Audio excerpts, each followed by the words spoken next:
that our spaces could be used for bottom-up economic transformation agenda.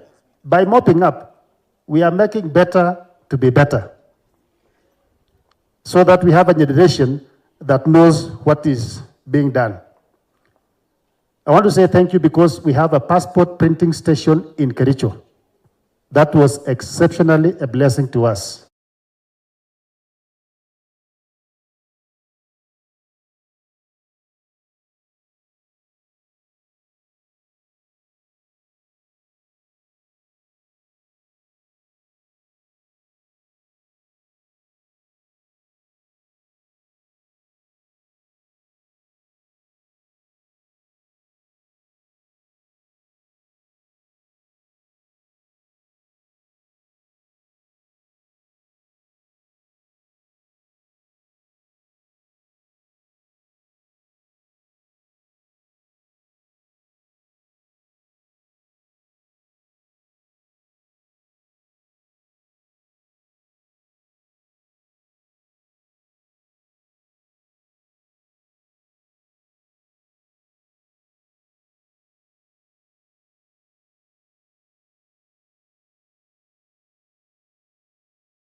After every 3 years. Some requesting that let it be automatic, that an officer moves from one job group to the next job group. So that we do not have officers having to stagnate in one job group for very many years.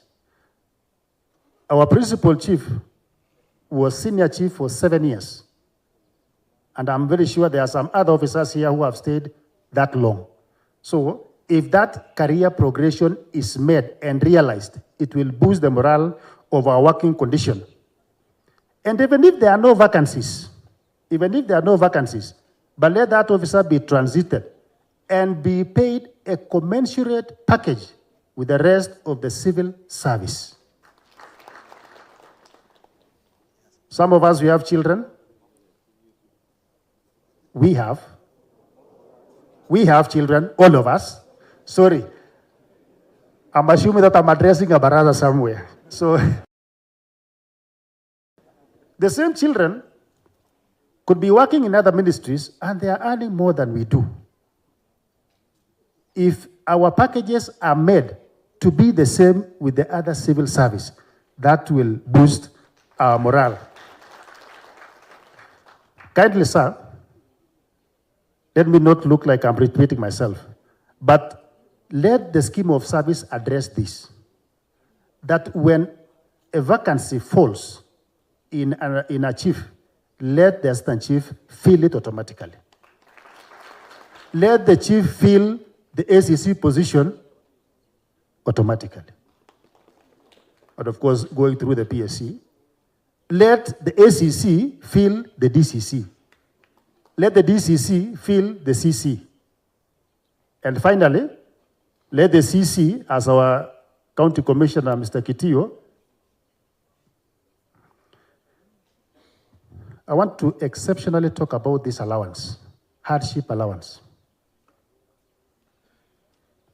There are pockets of divisions within our country that are receiving hardship allowance. Teachers receive, but us in the civil service do not receive. It will work a long way if that hardship allowance is realized. We were also told there was an extraneous allowance somewhere, and I think your office will work on that. A lot has been said by my colleagues, and The memoranda that we have had, I'll present so that you can peruse at your own time. But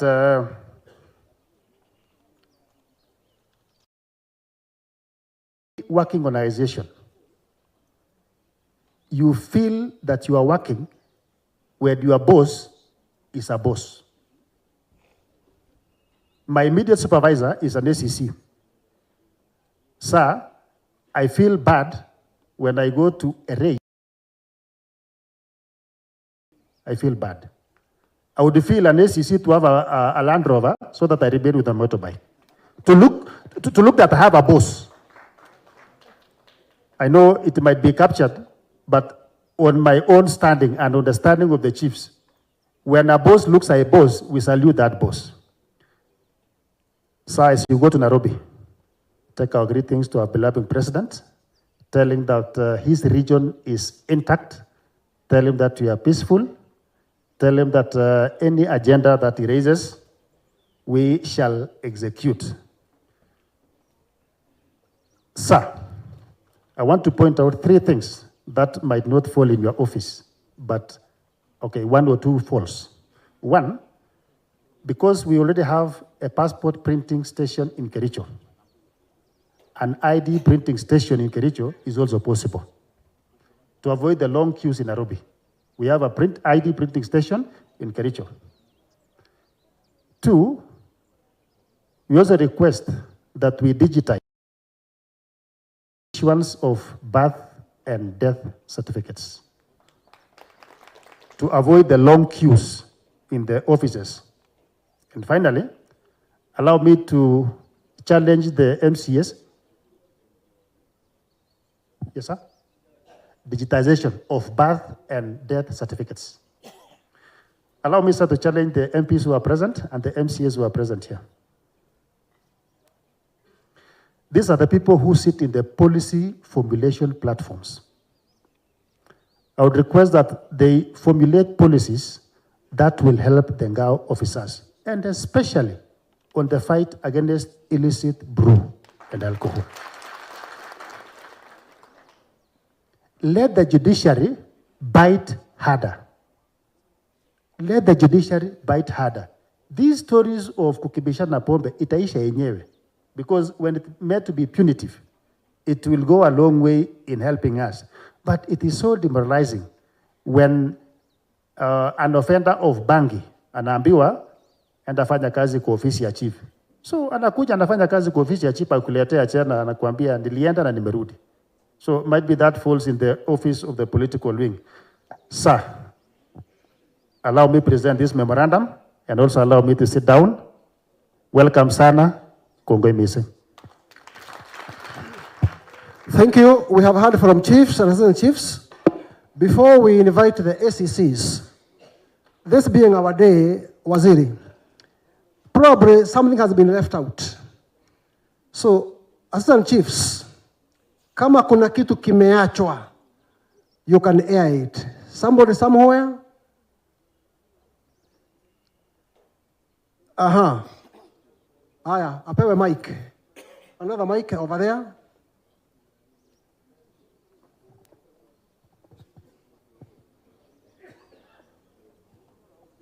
Yes, sir. Pardon? Yeah. Simama uonekane. Kuna another assistant chief?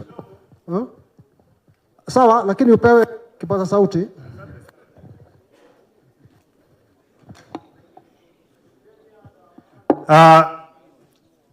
Sorry.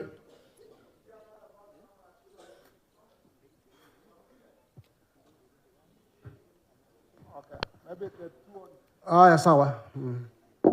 Asante Waziri. Yangu tu ni kapahali kadogo tu wenzangu wameweza kusahau. Na ninakusia juu ya policy pia. Kwamba policy itatusaidia sana katika kung'ang'ana na mambo ya security. I remember hii mambo ya kuweka bond kama ile ya criminal case sana. Bond iweze kupunguzwa.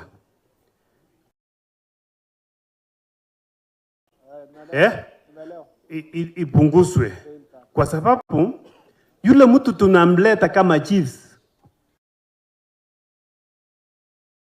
kosea kwa aina achasikia ya wase, achasikia ya nyumba 10, achasikia ya security officers, mpaka tunaleta sasa, inaweka tena bond, anakuja kama ya mtu apange, anakuja anakuambia chief, nimerudi, wapi ile pikipiki yangu nienda kazini? Unautika sana. Kwa hivyo tafadhali mambo ya bond ipunguzwe. Ya pili na ni ya mwisho ni policy, kuna dosari hapo kwamba ati inasema enda nunua pombe, usikae hapo, weka kwa mfuko yako, utoke nayo. Yani aende wapi? Aende nyumbani kwa watoto. Hiyo policy tafadhali tunaomba wabunge wetu mbadilishe.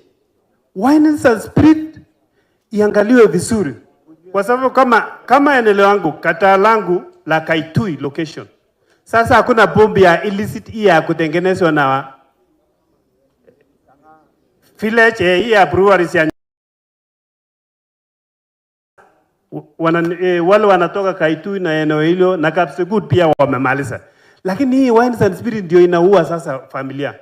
Hata kwangu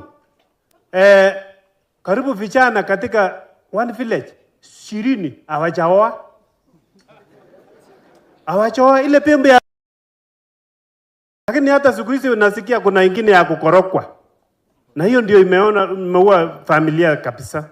Sasa ni hiyo tu ndio nilikuwa alafu kuna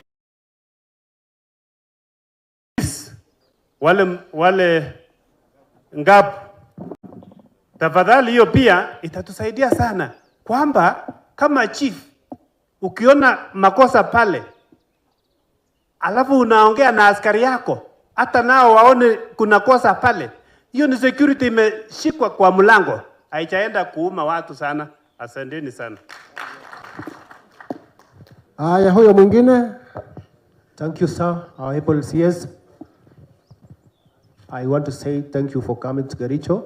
I want to thank the government for the good work they are doing, to the chiefs, and to our citizens. My name is Moses Alangat. I am the Assistant Chief for Tendo Supply. The chief had said, I am the officer who was injured while on duty. So there is one request I want to make. Sir, allow me. As per compensation, most of civil servants have been injured. But when we go to the headquarters for compensation, we are told that there are a lot of chiefs that have not been paid. From 2020 back to 2017.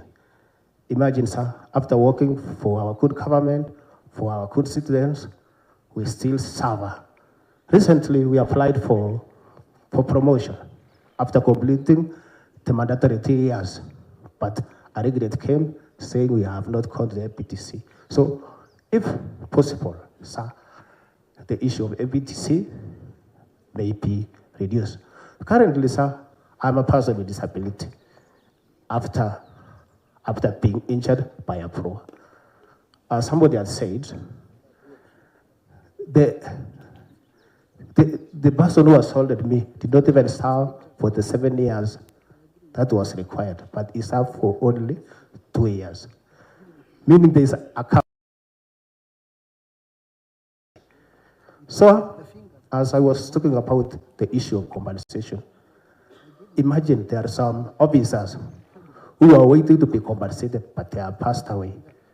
How will they get help from their office? So, sir, kindly, I'm requesting, if possible, assist us. We are willing to work and improve the service of this country. We are pledged our loyalty to the President and the Republic of Kenya. We are doing everything possible to see that the service to Mwananchi is accessible. Thank you, sir. Thank you. Yeah, just give it to him also. It's our day. I know Waziri will sacrifice for us. Thank you so much, sir. I want to thank you for this opportunity that you have allowed me. Thank you, Waziri, for this opportunity. For me, I just want to talk on behalf many of the people who have talked. Most of the issues I've touched around Kericho here, but I come from Bororiet sub-county, and allow me to be specific on Bororiet, because no issue has been mentioned concerning Bororiet. I want to thank the security team in Bororiet. They are doing a very good work. For me, let me just use myself as an example. My area is called Kericho sub-location. It had a lot of issues with illicit proofs. And the security team has helped me, but I want to, for the sake of helping the others, I want to ask the policy makers, because security is mentioned as a petty crime. And I don't see the reason why illicit proofs is mentioned as petty, as a petty crime. I want to ask the policymakers to review on that so that we can have an easy time. Number two, Bororiet sub-county is the largest sub-county in the entire Kericho county. And I will want to request, I know when we were doing some adjustment in this side, we had some sub-counties, they received some sub-counties. I want to request that the sub-county of Bororiet be divided into 3 sub-counties. Hata wakati walisimama, muliona, everybody ni kama alianza kusema, watu ni wengi sana. Let Bororiet sub-county be divided, and the new DCC who is right now to become the county commissioner. So, because Bororiet is actually big, mheshimiwa there ako hapo na anajua. Hata we have also some areas about it was cassetted, but we have never seen them. We have never seen those positions in Bororiet. It is just the areas are big, especially Cheblaget, Kapkatet, very Sosit area. Sosit area, what can I say about one area? Just as an example, we have an assistant chief here for Sosit sub-location. He has 13 schools in one sub-location, 13 schools. So which means the area is so big. So that's my request. Ya mwisho, as I finish, sir, ya mwisho, wacha niseme kwamba Bororiet team is actually doing a very good work. We shall really appreciate if you can see the enumeration, especially the assistant chiefs and the chiefs. When it comes to AI, wacha tu niongeze. AI assistant chief, wacha tusifiche, it is 15,000. 15,000 shillings. And that one is divided into 3 months, which means every month, the assistant chief will be having only 5,000 shillings. That 5,000, sometimes we could even use 3,000 per day, wakati there is a very big rate. So kumaanisha, if it's very low, let us do something so that we can be able to give morale to these assistant chiefs. That's what I want to say. Otherwise, thank you so much, Waziri. The work that you are doing is very great. I actually commend you, because we have never gotten a chance like this. And today I'm very privileged that I have gotten this chance so that we can be able to assist one another. We move this country ahead, and we really thank you so much. Thank you so much, Waziri. Asante. Thank you. We have heard from all the assistant chiefs. Are you an assistant chief? Oh, we will come to you. We have got, it's our day. It's our day. Yeah, we will come to opinion leaders. We will come to you. Chiefs, anything left on the side of the chiefs? Yes, over there. Asante kwa hii nafasi. Kwa majina mimi naitwa Rogonche Bwagen, Senior Chief Techoge Location kutoka Bororiet Sub-County. Na yaunga yale wenzangu wameongelea, lakini yangu itakuwa nje kidogo ambayo inatuguza wananchi. Kwanza Waziri, nasema asante, ni juu ya defilement. Defilement has become a very big menace hapa kwetu sana, na sana tunalaliwa machief, tunaambiwa tunakula. Lakini kuna shida mahali Bwana Waziri, sijui tutarekebisha. Anapobakwa, unakuta that process ya kumfikisha kotini, mwalifu saa zingine inaleta shida. sababu unakuta mtoto lazima apelekwe hospitali, yes, lakini mtoto mama ama mzazi anaporudishwa nyumbani, kuambiwa chukua P3, sichukui wapi, enda police report, inachukua muda. Mwingine labda ni yule mwenye hata hana chochote ili aweze kusafirisha. Nilikuwa nafikiria kama ingezekana hata the policy makers kukue tu kama mtoto amebakwa, hospitali direct kwa police, mtu aingie ndani, sababu haitarudi tena kwetu. Asante, Mungu wabariki. Thank you very much. Tuende kwa ACCs, and as they speak, I had requested OCSs who are going to speak to be here, so that we save on time. Kindly.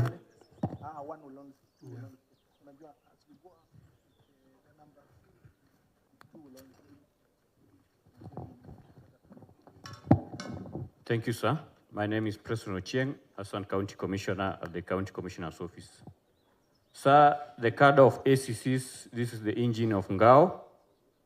They are the link between the RC and the Mwananchi. So they coordinate in between. This is the team that worked tirelessly in delivering the government agenda.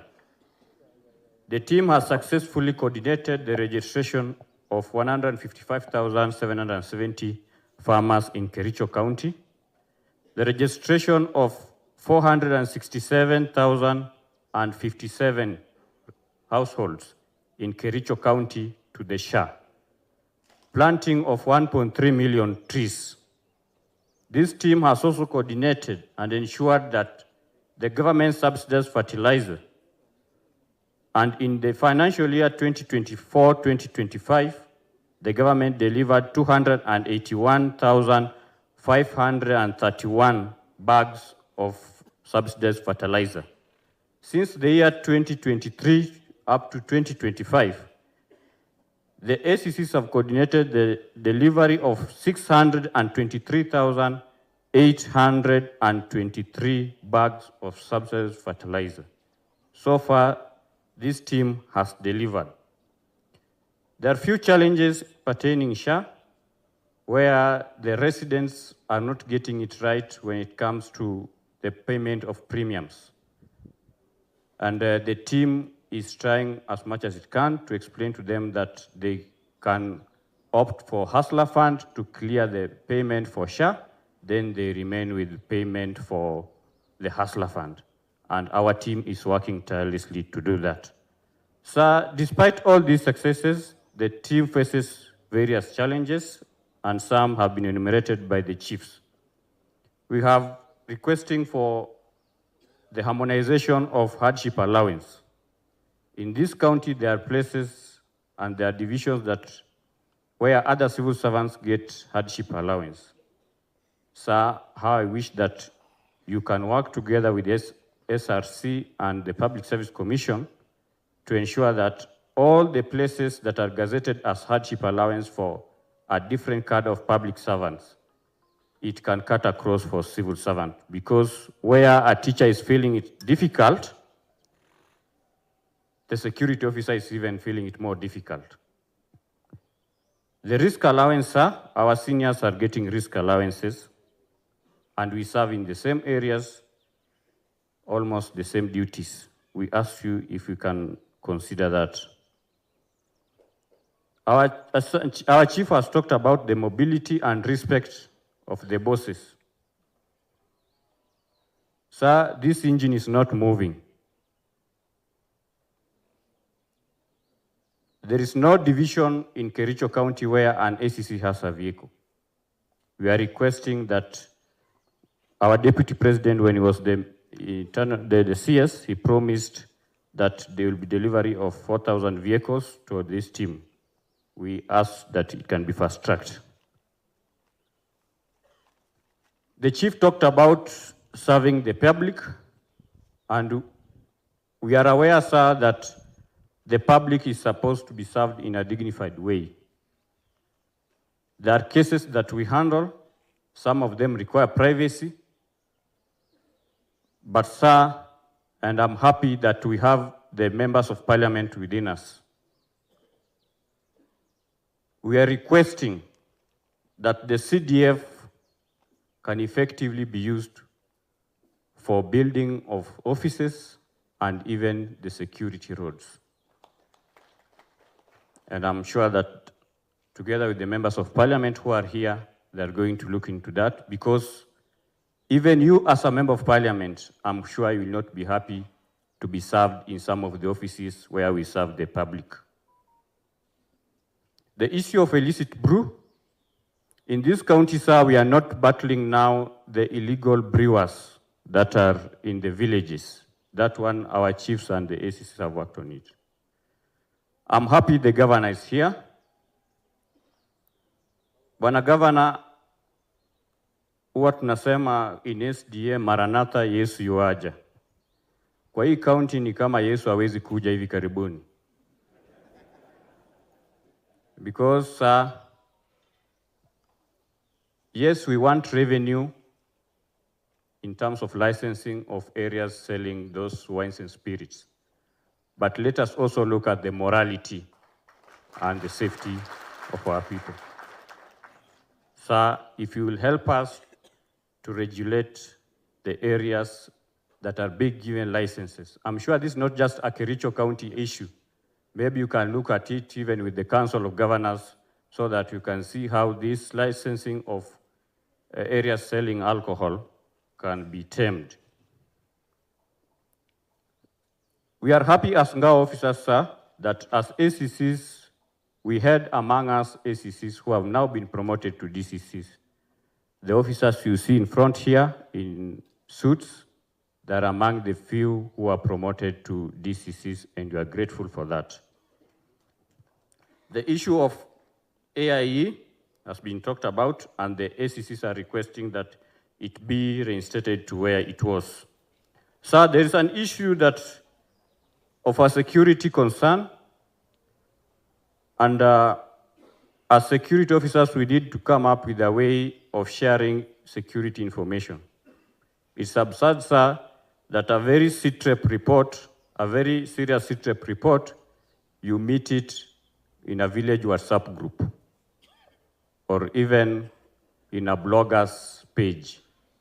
So this is a serious issue, considering that even some of the forces that we had considered to be friendly forces are now coming out clearly to be unfriendly.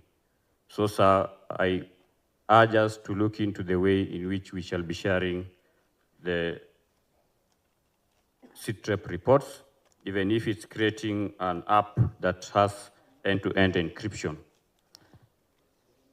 Sir, I also request that now that our seniors have been promoted, there's a vacant that has been created, and there's a detail, the 2022-2021 detail that is lagging behind. When their term comes, according to the scheme of service, we are requesting that they also be promoted. Otherwise, sir, this is a very serious group. These are very competent officers, and they are ready to serve. Thank you, sir. So thank you very much. We also had to have a lady ACC, but unfortunately she called me in the morning, akaniambia mtoto ni mgonjwa, tukakubali ampeleka hospitali, then she joins us. But that notwithstanding, kama kuna any issue ACCs, munaweza kusema kabla ya kukuruhusu OCS. Any issue ACCs which is left out? It appears we are okay. So I now invite the OCSs. Karibu.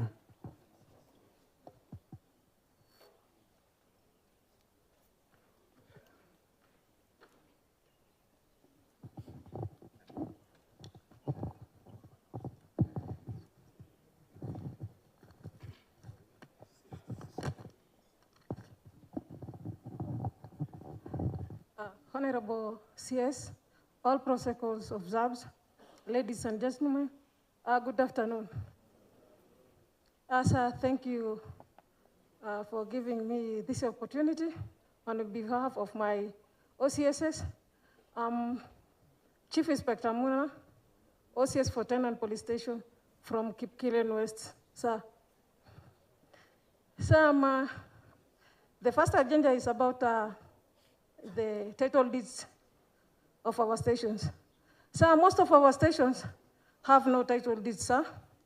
We urge you to make sure that we have the title deeds. Because some of members of the public, sir, tend to come to the station and demand the ownership of the land. Another one, sir, the members of public also come to the station and tell police officers to evacuate from the lands that, so because of the lands belong to them, sir. Sometimes also, sir, they come and do illegal grazing within the station area, sir. Another one, sir, is about perimeter walls within our station's area, sir. Sir, we urge you, please, we need assistance for that, so that when we have perimeter walls within our station area, we are going to, when perimeter walls are installed within our station area, we are going to deter the insecurities within the station area, sir.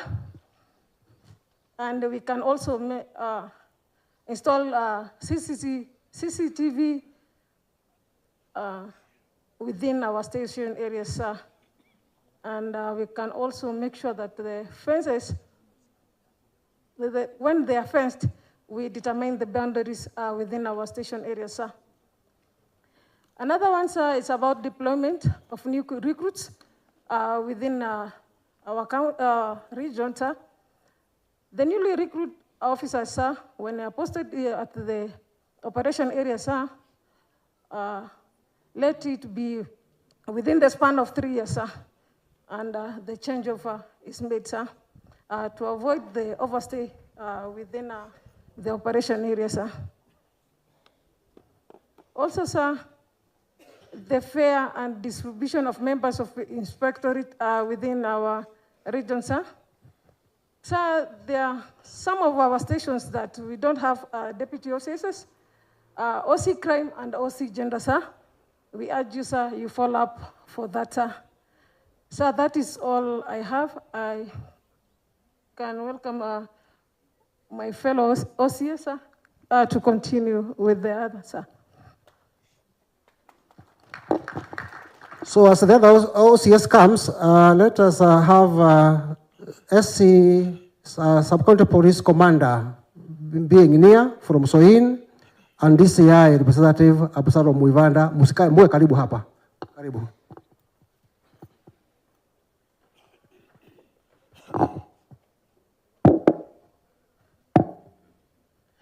Thank you, sir. Chief Inspector Wanjohi, OCS Sondu.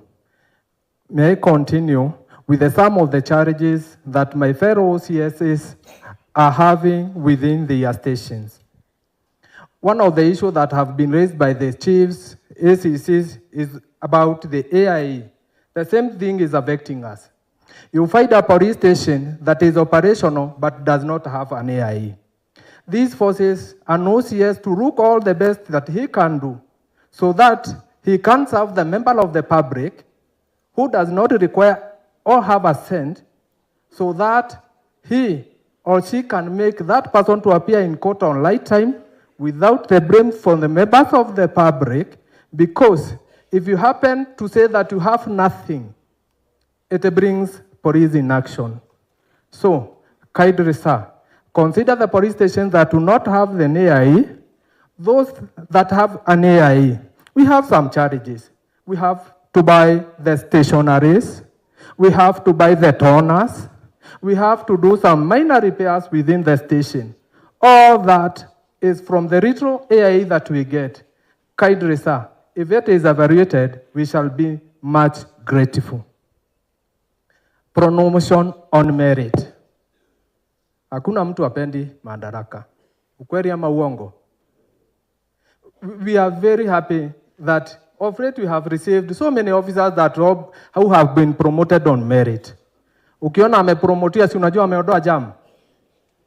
So, we also request that as the immediate supervisors, we are given an opportunity.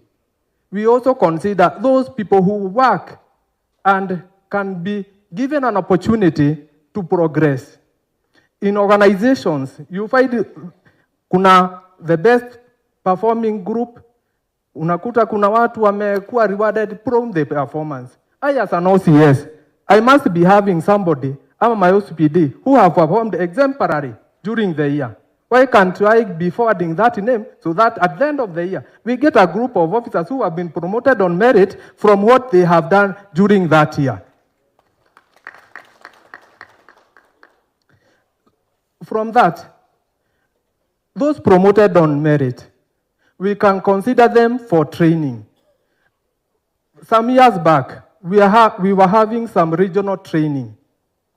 Those regional training, they were helping our officers, those who have been promoted on merit, so that they can catch up with the others. At a time, you might give somebody a promotion on merit, but at the end of the time, or at the end of the day, inakifika ni kuforeign, unaona ameforeign na constable.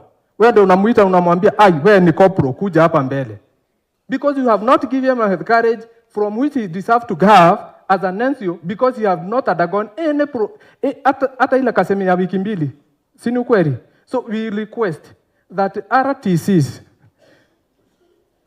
start working back those officers that they are promoted, not necessarily being promoted. We have some bills that are coming up daily. Leo unakuta kuna bill mpya, officer hana habari. Uko far area, pahali hakuna hata TV. You are not able to understand that this morning the president has attended to a certain bill kwa sababu ya pahali huko. So unabaki nyuma. But if you happen to be updated na ile kitu inaendelea, you will be in a way that hata ukienda kotini hautakuwa challenged na lawyer, kwa sababu at least you are equipped na you have the knowledge of what is happening. Ile wakati tulifunzwa justifiable instances, na the justifiable instances that we are having today are two different things. So we kindly request the training to be done, and we revert back to the LTCs or any other colleges. The lastly, may I talk about the mobility and the logistics. We have some stations that have very few vehicle, or others do not have a vehicle. In Sondu, I have one Land Cruiser that we share between the traffic and the DCI. From the station where we are based, there is that kilometers away. It gives me a hard time or a DCI to attend a scene that he is supposed to be there immediately, whereas the vehicle that we are having is in Kericho Court. So, unakuta a scene of something that happened in the morning, inaatendwa saa 10. We have instances saa zile unakuta kama ni barabara, gari imeanguka. We need officers to be immediately there. But kwa sababu hatuna gari, you find that the members of the public have already blocked the road, kwa sababu wanaona polisi hawakuji. But we are trying to do our level best. From the OCCS that we have here, most of them are operating with their personal vehicles. Most of them are operating with border borders, because at a time we are going beyond the core of duty so that we can do what we are supposed to do. Kindly, sir, look on to that, and we know we have some more challenges. As I head up, I'm very happy to see that you have recognized the Sondu police station that was built way back in 1932. Nikirudi huko naenda kuwaambia hata CS anajua shida yetu. So we look forward. At the end of the year, tutakuwa na something new, na pengine itakuwa ndio zawadi yetu ya Christmas. God bless you. Thank you, sir. Thank you very much. Let's hear from the OCPDs. Kindly. Astu. I was still remembering Astu, lakini yakuja tu bila sawa. Karibu Astu.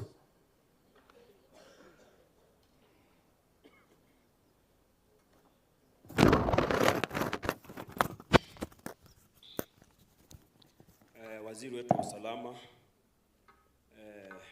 wakubwa wetu wa polisi walio hapa siku ya leo, na wasalimu, hamjambo. Kwa majina naitwa Musungu Edwin, nawakilisha kikosi cha pambano na wizi wa mifugo. Kupitia kwa ofisi ya Commandant Astu Gilgil, tunashukuru sana kwa zile service ambazo tunapewa. But niko na 2-3 ambayo ningependa kupitisha. Jambo la kwanza, tunafanya kazi kwa mpaka wa Soin Sigoet na Kisumu. Barabara pale ni shida. Tunaomba kama inawezekana barabara kwa mpaka wa Kericho na Kisumu, tafadhali tunaomba kama inawezekana ziangaliliwe. Jambo la pili ni jambo la mafuta. Utapata huko na lori na some of our camps ziko very far away from the filling station. Utapata wamekuwa loketia 450 mafuta kwa lori ni kidogo. So bwana waziri, tunaomba kama inawezekana mafuta kwa lori, haswa lori na cruiser, that the procedure that was used to allocate hiyo mafuta tunaomba tu. Kwa siku ya leo nashukuru nimekutana na DIG APS. Thank you because it's a privilege. Tunaomba kwa mambo ya transfers. Utapata ya kwamba as a formed up unit, utapata ya kwamba iko mtu miaka zimeenda, mtu ameserve within the unit for 25 years. Tunaomba, na ukiangalia sana ni from the rank of chief inspector kurudi chini. Tunaomba hiyo jambo liangaliliwe, angalau mtu kama ameserve hizo miaka apatiwe mahali hata penye anaweza kuwa ataenda kupumzika na light duties, because as a formed up unit is very vigorous. The same on transfers. Tumeona kwamba unapata mtu tunasema amechoma traffic. Utaona kwamba huyo mtu analetwa astu. What message are you passing to other junior officers? Hata wameniuliza. Niulize waziri, ni procedure gani inatumiwa kama mtu amekosa? There's correct channels za disciplinary proceeding ambazo mtu anafaa face. Let that person face the correct procedures for disciplinary proceeding than bringing him to formed up unit. Na huyo mtu ameletwa, miaka imeenda, he is 50. He will not perform. Please, bwana waziri, officers wameniuliza, is that unaonyesha kwamba wale wenye nasafu kule ni punishment ama ni nini hiyo sasa? Tunaomba. Tunaomba hilo jambo. Jambo la pili, as a unit, tunaserve very far and hostile environment. The officers were just requesting, sir, bwana waziri, kama kuna unit allowance, please let us be considered. Ni hayo tu na mbarikiwe. Asante sana. Kabla ya kuwakaribisha sub-county police commanders, tutabadilisha ratiba kidogo.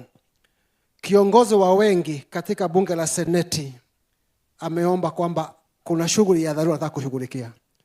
Kwa nafikiri ya kiongozi wa wengi katika bunge la seneti, nafikiri anakimbia bunge ndio hiyo.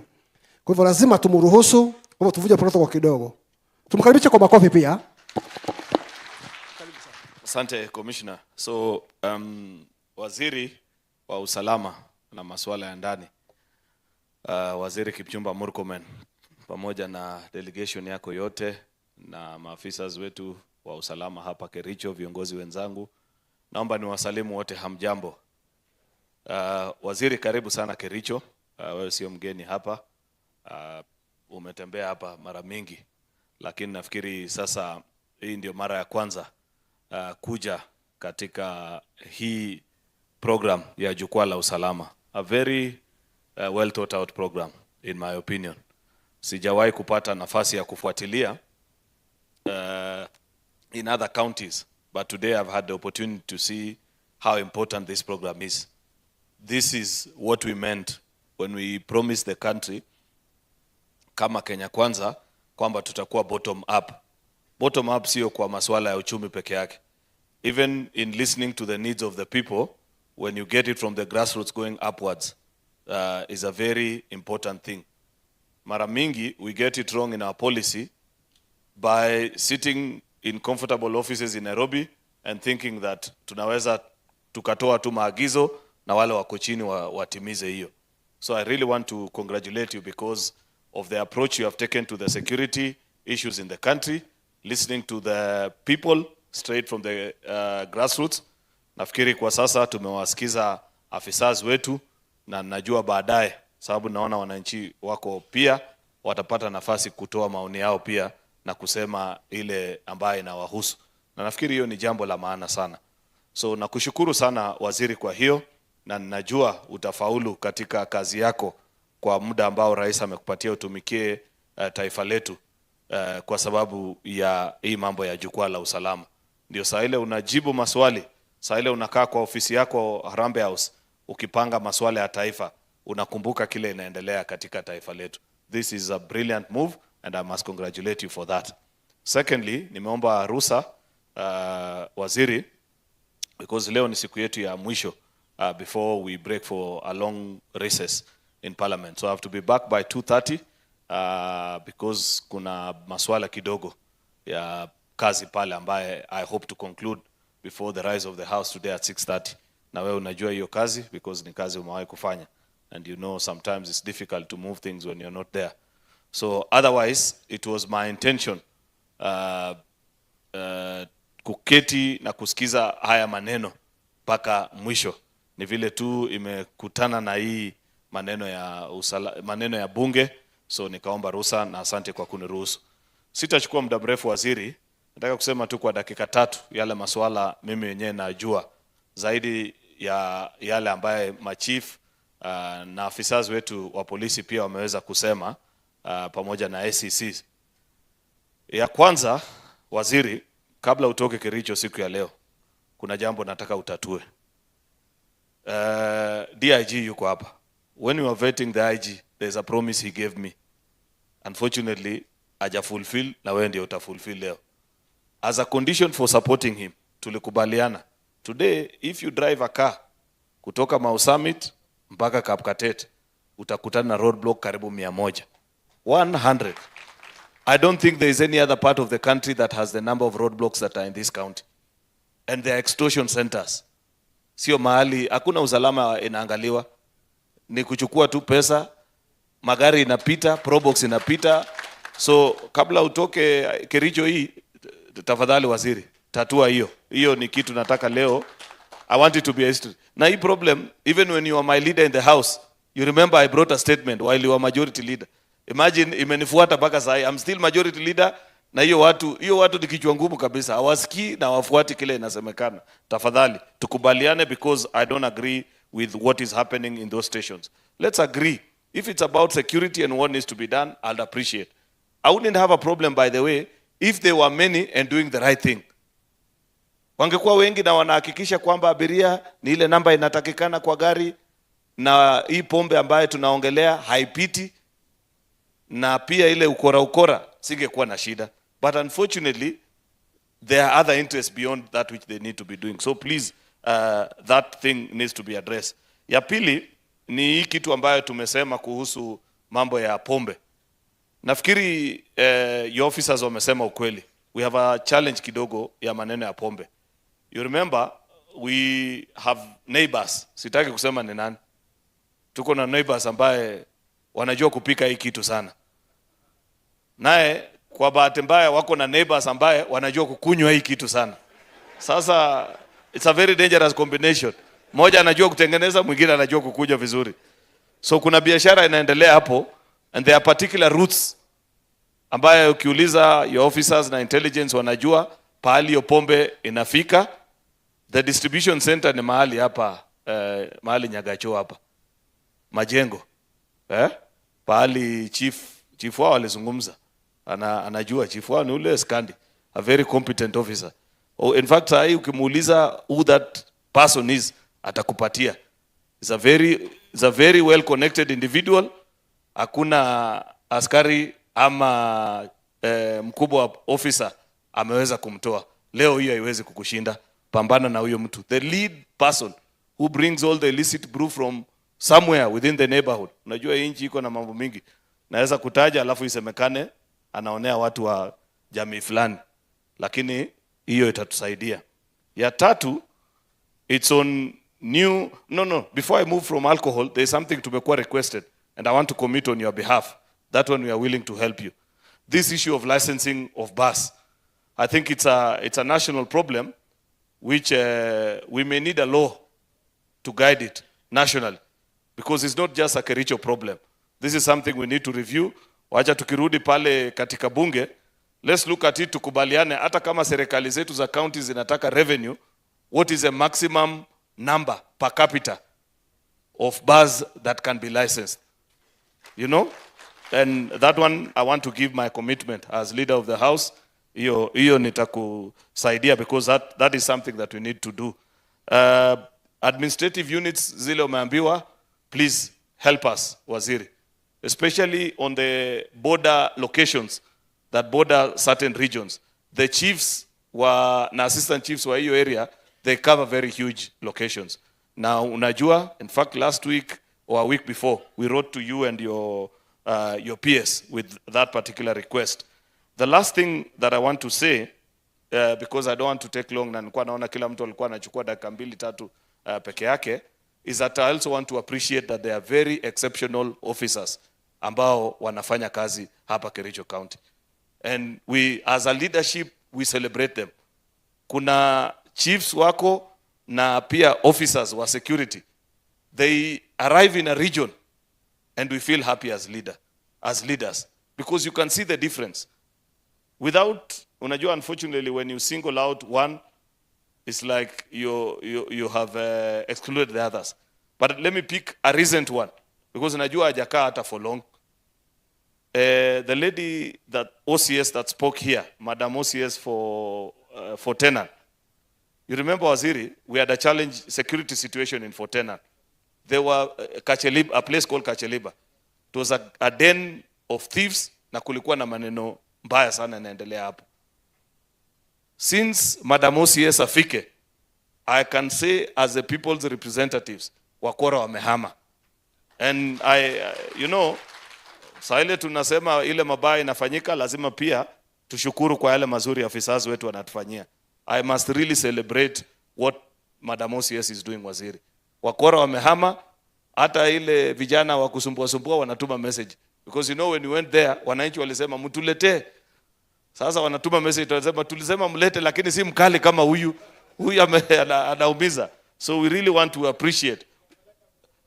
Sasa no, wacha safishe bado, but we must really celebrate what officers such as her and so many other chiefs ambao who are taking care of their station. Otherwise, I appreciate, ninawashukuru pia chiefs wetu because of the good job that they are doing. Mara mingi in our interactions in public forums, they come to our meetings. When they get the opportunity, the last thing that I want to celebrate about you guys, whether it's the ACC, chief, commanders, they speak about government policy. That really, hiyo mimi nashukuru sana. As a leader in this administration, whenever I see you speak to people, asking them to register for SHA, when you're talking to them about needs ya vitu ambaye ile serikali inafanya, ninawatolea kofia na kushukuru kwa hayo. Sitaki kusema zaidi ya hapo, Waziri, karibu. The rest of the leaders are remaining. It's only me who's going away, and I thank you for this opportunity. Mwenyezi Mungu awabariki, mkirudi nyumbani msalimiane. Asanteni sana. Thank you, Majority Leader. We wish you well and safe journey as you travel. OCPDs now.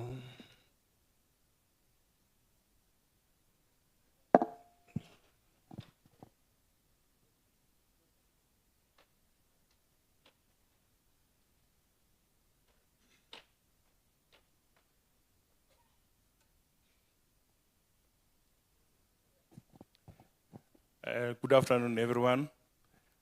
The CS, all protocols observed. My name is Absalom Wibanda. I'm the DCIO, so in Zugoet. I'm the only lucky DCIO to head 2 sub-counties. Yes. So, Waziri, I want to say the following.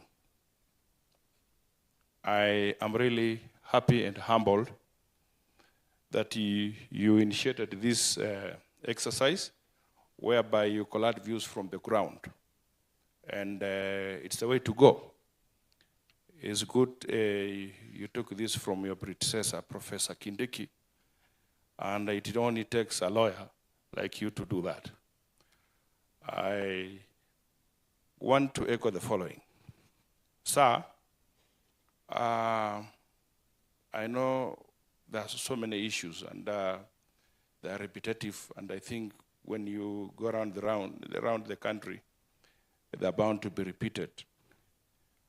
So in Sigoet, those are 2 sub-counties, and we don't have a vehicle to carry out that exercise.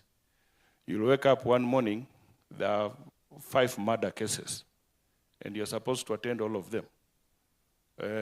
My OCS has been very helpful, and with the allocation is given, I think I would say it's peanuts. So we like that. We are requesting that you give us a vehicle, and those other sub-counties that require the same, and also increase the allocation for fuel. Sir, the AIE, we request that the AIE be increased so that at least because of inflation, we request that you look into the issue so that at least we can render justice to members of the public. Further to that, sir, the big elephant in the house, you members of previous members have spoken about promotion. Promotion has been an issue. It did not start with you, but I'm happy that you biting the bullet and you're trying to address the issue. Yes, and because you are a lawyer, you understand the rights of the officers, and for that I say thank you. This promotion, when we look at our SSO, the Inspector General has the mandate to even recruit a member of the public who is professional and gazette him to be a superintendent. It's provided for in the SSO. He can promote somebody even threefold, depending on the capacity of that fellow. You heard my previous speaker asking, what is this about merit? Yeah? You wake up in the morning, you find that your colleague has been promoted on merit. But this is a fellow you've been teaching how to work. And so how did they bypass you? That this man is promoted and you don't have any adverse report, but he's promoted nonetheless. So those issues are itchy, and we are requesting as the DCI and the NPS that you look into those issues. There's something nobody has mentioned, sir. As a practicing advocate, we will want you to look into this issue keenly and with a lot of interest. The issue of ODPP, the judiciary, vis-a-vis IPOA. IPOA has scared officers to work. These officers seated here, you find that some of them are being killed because they are fearing to be taken to court by IPOA, when there are justifiable instances whereby they have to protect life and the property. So I'll prevail upon you to talk to IPOA to go slow, so that they don't have to rush officers to court for having carried out what is actually their mandate. Officers are complaining, they're not telling you. These officers, when we take somebody to court, you find that upon application, of course, which is a right, enshrined in the Constitution, an officer requests for more day so that he can carry out investigation and expert in the case. So the magistrate gives you a day. So a day, how are you going to carry out investigation and ensure that you conform to the Constitution and the procedures thereto? Yes, on my own initiative, sir, I have previously undertaken to talk to the judicial officers, so to speak. We have been under here. I've approached the judiciary, the judge and the magistrate, that I have interest in this case, so kindly give me more days. And they have not let me down. So at your own level, I've talked to the Chief Justice so that we don't lose cases on these issues. Sir, I want to report that we have had very good working relationship with Ngao, and I must say they have been very helpful. And where I come from, it's the epicenter of stock theft. Sondu area, Nyakach, up to Nyamira down there. We've engaged the Ngao people. They have helped us. They have given us information, and we have managed to execute our mandate diligently. So we want you to help us, assist us, at least by financing that so that we don't fail. Sir, you'll find that information is power. If you don't have information, you cannot presume to know everything. So we are requesting that allocation for information at least be increased so that we can work well. Sir, another thing I would want to ask, and I'm requesting passionately about this. It's been a while we've not taken our officers to the DCI Academy for training. And this one is empowering us on the issues of investigation.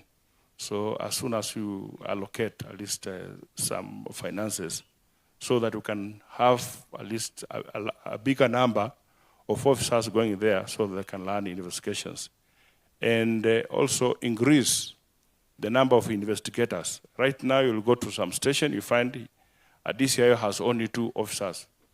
In this sub-county, or 4. One is on leave, another one is sick, another one has gone to court, murder has happened, so you don't know how to proceed from there.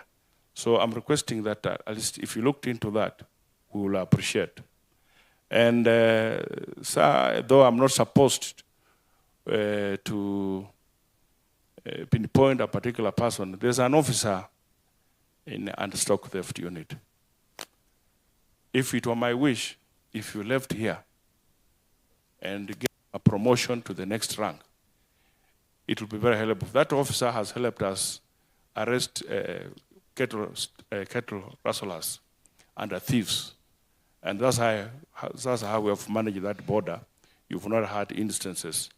If I told they were promoting people on merit, this officer has served for 10 years. He's called Yare Nur. He has served for 10 years as a corporal. He has helped us achieve a lot. If actually they are promoting people on merit, they should have looked at such a case. With all those few remarks, sir, thank you very much. Keep on championing this Jukwaa thing. As my senior in the practice, I look forward to seeing more in this. Finally, Waheshimiwa, I am requesting, Waheshimiwa now, this is where we are going to clash. Waheshimiwa, we respect you so much, and we will want you to be example. But there's somewhere you are going wrong, and I felt I should say this before, Waziri. This issue of giving tokenism. Yes, you have a rally, you're finished, and then you give money, and people start fighting. Then you see we are left, we cannot control these fellas. These fellas are overrunning our police. Recently, somebody hit me down the ground. Yeah? Can they just find a way of picking people you can give money? Must you give flash money so that people know you are please? Mheshimiwa Waziri, jaribu condemn Waheshimiwa for that. With those few words, thank you.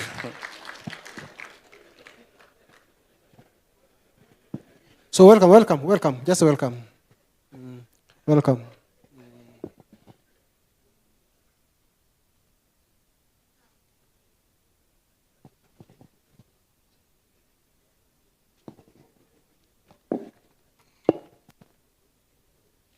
Our CS, our governor, our senator, and our DIG, distinguished guests, good afternoon. I'm Chief Inspector Faith Nderitu, Sub-County AP Commander, Kipkelion, representing views of Sub-County AP commanders within Kericho. Sir, my first point is about officers' strength. We have inadequate personnel, sir, hindering police operations within the sub-counties, hence the need for recruitment to address the same. Sir, we appreciate your effort of recruiting new officers, which has brought some relief to our strength. However, our current staffing levels still remain inadequate for operational needs. Sir, we also continue losing officers from the service through retirement. We also have injuries sustained in the line of duty, which has really greatly affected our operations, sir. Sir, the effects of this is visible. It has affected officers' offs and leaves. Sir, we are unable to let officers go home to their families. We also have stretched shifts leading to burnout among officers. Sir, overworking these officers has contributed to mental stress, depression, family breakups, especially among our young officers who are trying to balance duty and personal life. Sir, it is our humble plea. Let there be frequent recruitment drives to fill personnel gaps and reduce the strain on the current workforce, sir. My second point, sir, is mental health. Sir, mental health cases within the service are rising steadily. There is need, sir, for enhanced psychosocial support among police officers and deployment of more professional counselors. Sir, currently in Kericho County, we only have one counselor at the Kenya Police Service.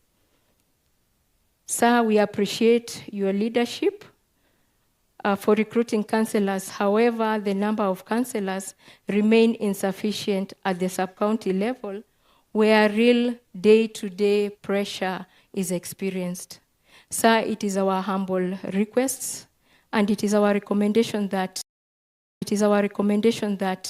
more counselors be recruited and placed at the sub-county level.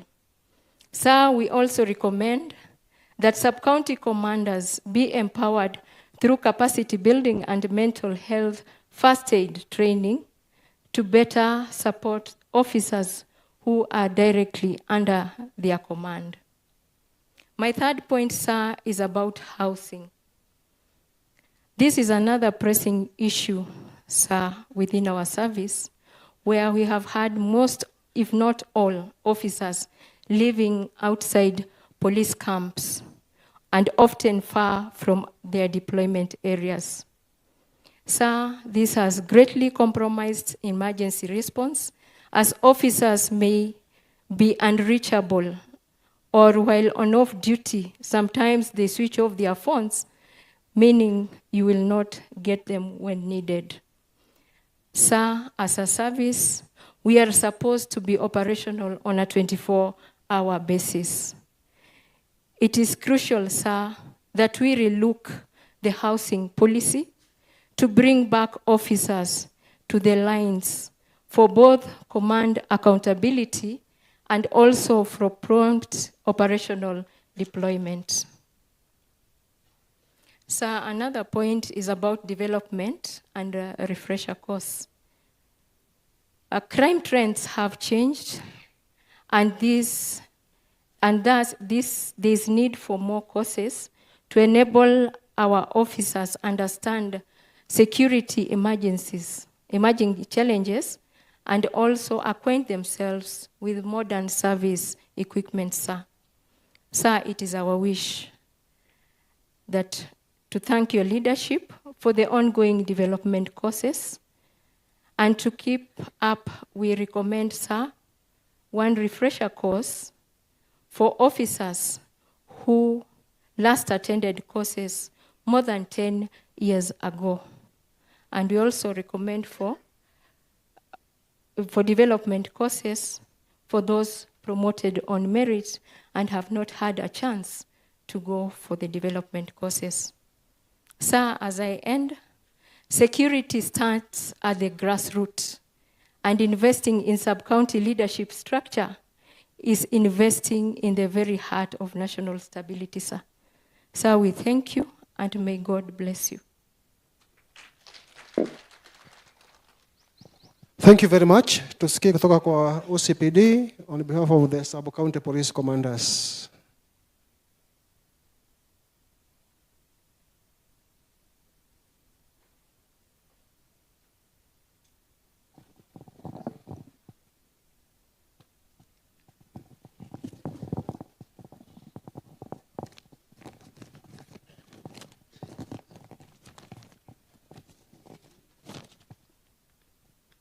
Through our CS, senior government officials present, members of public present, my fellow colleagues, good afternoon. My name is Lawrence Sam Kisini, Sub-County Police Commander, the newly born Sub-County Soini. I'm here, sir, first to appreciate your tour across the country. I met you in Machakos County when I was the deputy county commander.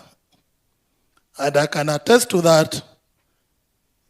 You are moving around has meant a great impact, because I can attest to that when in Machakos County. May I proceed with my submission, which has been given to me to pass to you by the sub-county police commanders on behalf of the National Police Service. One is just a repeat, but you know about it. Inadequate or no funding to some stations and sub-counties. To us, or to the station commanders, sometimes it is very difficult for them to deliver the required services adequately to our members of the public. Again, I want to emphasize on police housing. The nature of our duty does not allow many of the police officers to stay away from their station areas. Kindly would you endeavor through your indulgence and also through our political goodwill that we have some units within the police stations to host few police officers in the event of emergency. I want also to talk about the review of house allowances in consumerate to the current market rates. Whenever an house allowance is given for a police officer who is in Nairobi, 9,000 shillings, not unless we are saying he goes and resides in Mathare or Korokosho or Mukuru kwa Njenga. Can you please facilitate a review of the same? Uniforms. Uniforms is another challenge to us as police officers. You know, the physical appearance to our police officers who are at the report office matters a lot in building confidence of our clients whom we are going to serve. When you are tattered, you are dirty, you don't look decent, it drains away the confidence of whoever you are going to serve. Kindly check on that. I want also to check on, to talk on medical cover. Sir, with great humility, there is no malaria for senior superintendent of police and malaria for constable of police. Can it be done universally so that our police officers can get access to those medical facilities as required, the way we used to do it previously? The issue of title deeds has been exhaustively discussed. That one I won't come on it again. Newly recruited police officers. I would suggest that we go back to the roots. Some years ago, for those who are holding up in the service, when the newly recruited officers pass out from our various colleges, they were first taken to the operational areas. And then after that, after serving like 3 years, they be moved as a batch to other areas. We've had cases whereby so many police officers have overstayed in operational areas, demoralizing them and making their performance ineffective. I want promotion on merit. Let me emphasize on promotion on merit. When it comes to promotion on merit, I would wish that our seniors who are present will use the laid down procedures, like the one which was done previously of 53 years and above. That was very much in order. Can the recommendation and the citation of those who are supposed to be promoted on merit come from us, the immediate commanders, because we know our people better? Kindly, sir. For the purpose of capacity building, it is always very important to take our officers for refresher courses. That way, it will enhance their confidence in delivering their services. It will enable them learn new changing trends of crimes, and that way we serve our people better.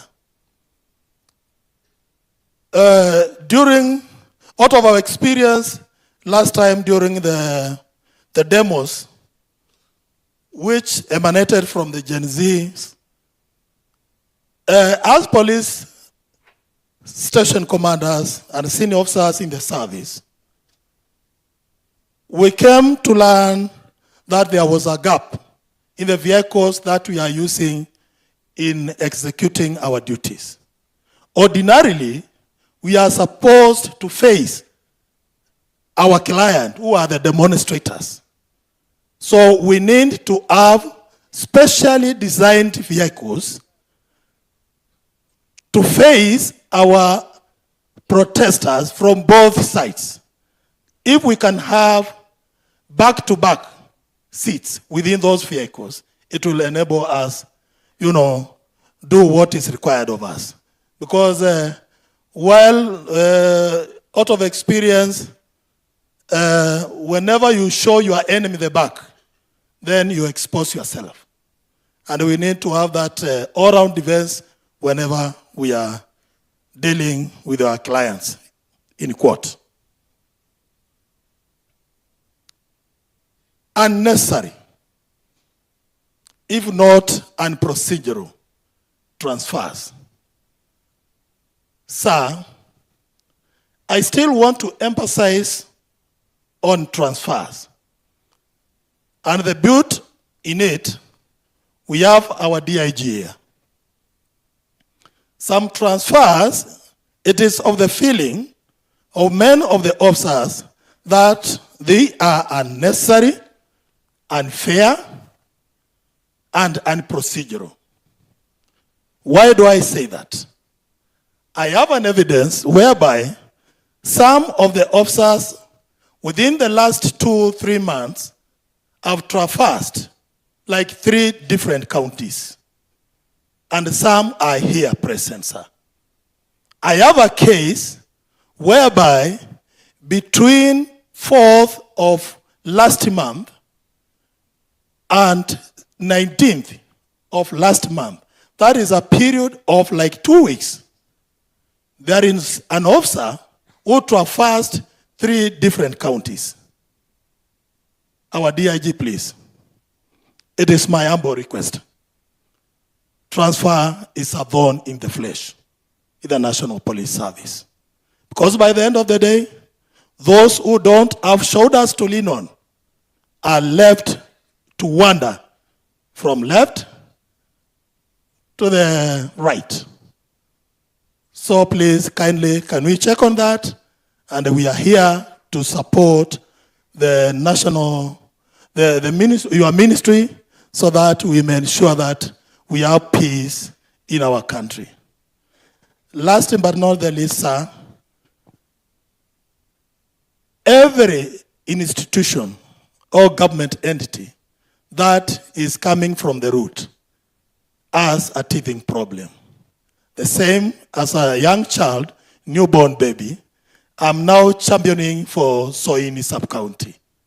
We have teething problems in coming up, and I would suggest that you try to facilitate our stability to move on to stand on our own.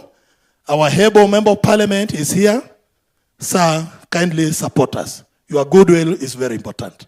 Thank you, sir, and God bless you. Thank you. We have heard from almost every other security sector. We will go to the DCC, but before going to the DCC, probably the different units, something could have been left out. Maybe something burning was left out. As to ASP, yeah, and be very brief. Kindly, the other microphone. The other microphone should be moving around. Simama tu, tafadhali.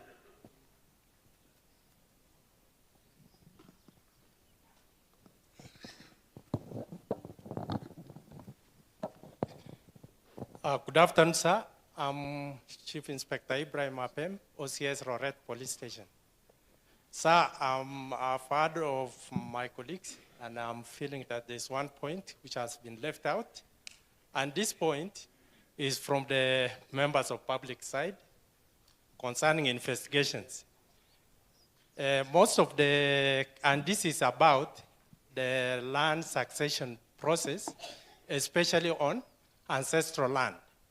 This is mostly affecting people of my area mostly, because over 90% of cases which are reported to the police station involve the land ownership. So this means if a person has no title deed or has no any proof of land ownership, that case will die like that. For example, people like widows, these people are suffering silently, because when this person has lost property to a criminal, who may be, this lady may be the husband passed away a few years ago, and you find that they may be planted with trees which have actually matured to a beneficiary stage. When these trees are cut by criminals, the first point that is required from the prosecutor is land ownership. So this case will not proceed if there is no, if this widow cannot prove the land, prove this land belong to her husband or even to by herself, it will be difficult to proceed forward with that case. My point there is very clear. If there is a way of actually speeding up land succession on, especially land succession process, especially on ancestral land. The other point is about the issue of officers who are affected mentally. Some of these officers were staying at the police station, and as I am the OCS, I don't issue this officer with a firearm because I'm fearing the consequences if he actually goes with altercation with other officers. So the only thing that I normally do is just to hold these officers on some other duties that can actually make this, that can actually assure us to maintain peace within the police station. So if it is possible, my point there is like this. These officers, if there's a point whereby you hurry up removal on medical grounds, because what we end up doing as the OCS is actually assisting this officer in application of transfer to the nearest parents area, which I see actually is also not adding up in solving the problem. That is all I had, sir. Thank you. Before we hear from somebody else, let us minimize movement, especially chiefs and assistant chiefs. Kindly minimize movement unless you have got a medical condition. Kindly. Maoni mengine? Yeah. Yeah, simama. Sawa.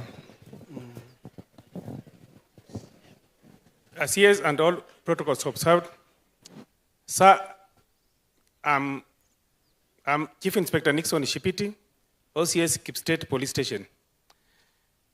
Sir, mutaniruhusu, I'll kindly request, being a lawyer by profession, utanicorrect kama nitakuwa nimeenda kando kidogo.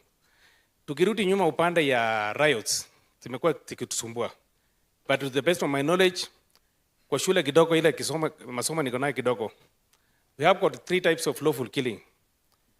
1, killing during war.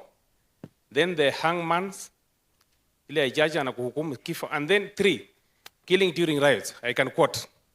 You can even Google now. Under section 80, 81, 82, and 83, it usually states that, I'll be in summary. When 3 or more persons assemble with and then they become rioters, we have got the magistrate, the administrative officer or the officer of the rank of inspector and above who can issue the proclamation. After the proclamation, unaambiwa kwamba they may use necessary force to quell the riots. And as a police officer, jukumu letu ni kukuja kufanya nini? Kusaidia raia. You can find that the public usually cause the chaos. The policemen don't cause the chaos, but those rioters are the ones who cause the chaos, and you find them blaming the police. So ningependa kusema kwamba as the CS concerned and a professional lawyer, saidia sisi kama polisi ku enlighten the public about the law that pertain vitu kama riots. Sometimes sisi polisi tunajipata in a mess yenye hatujaiweka ndani. So at least enlighten the public. Hata ikiwezekana let law be taught in schools ndio watu wajue kwamba sheria iko hivi. Ni hayo tu peke yake. Thank you.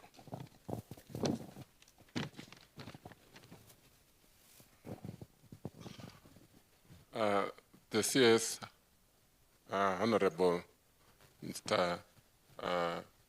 Kipchumba Murkomen, the DIG, Mr. Mesengeli, all protocol observed. I am Chief Inspector Joseph Mchende, the SOB Londiani.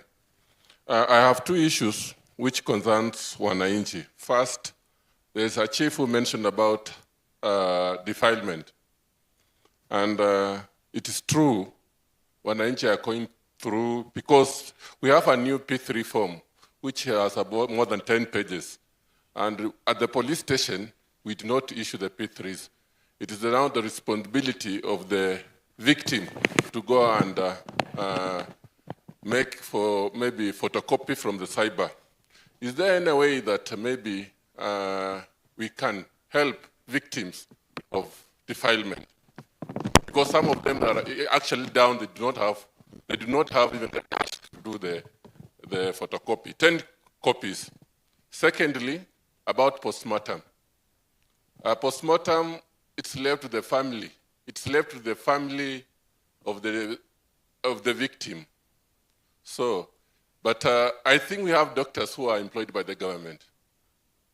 Or can SHA meet the same? Because you may find somebody, actually the family is very down economically, but you see, postmortem must be conducted. So that's also an issue. Last is about, God forbid, that police officers we are having, if we lose one of us, we are supposed to make application for impress in the force headquarters. But these days, it's difficult to get those money for allowances for the officer who will be maybe going to send off the next of kin, the workmate. So if the DIG, if you can fast track when we are going maybe for Pario, for those officers to get those allowances. Thank you. So any other? And maybe be very brief.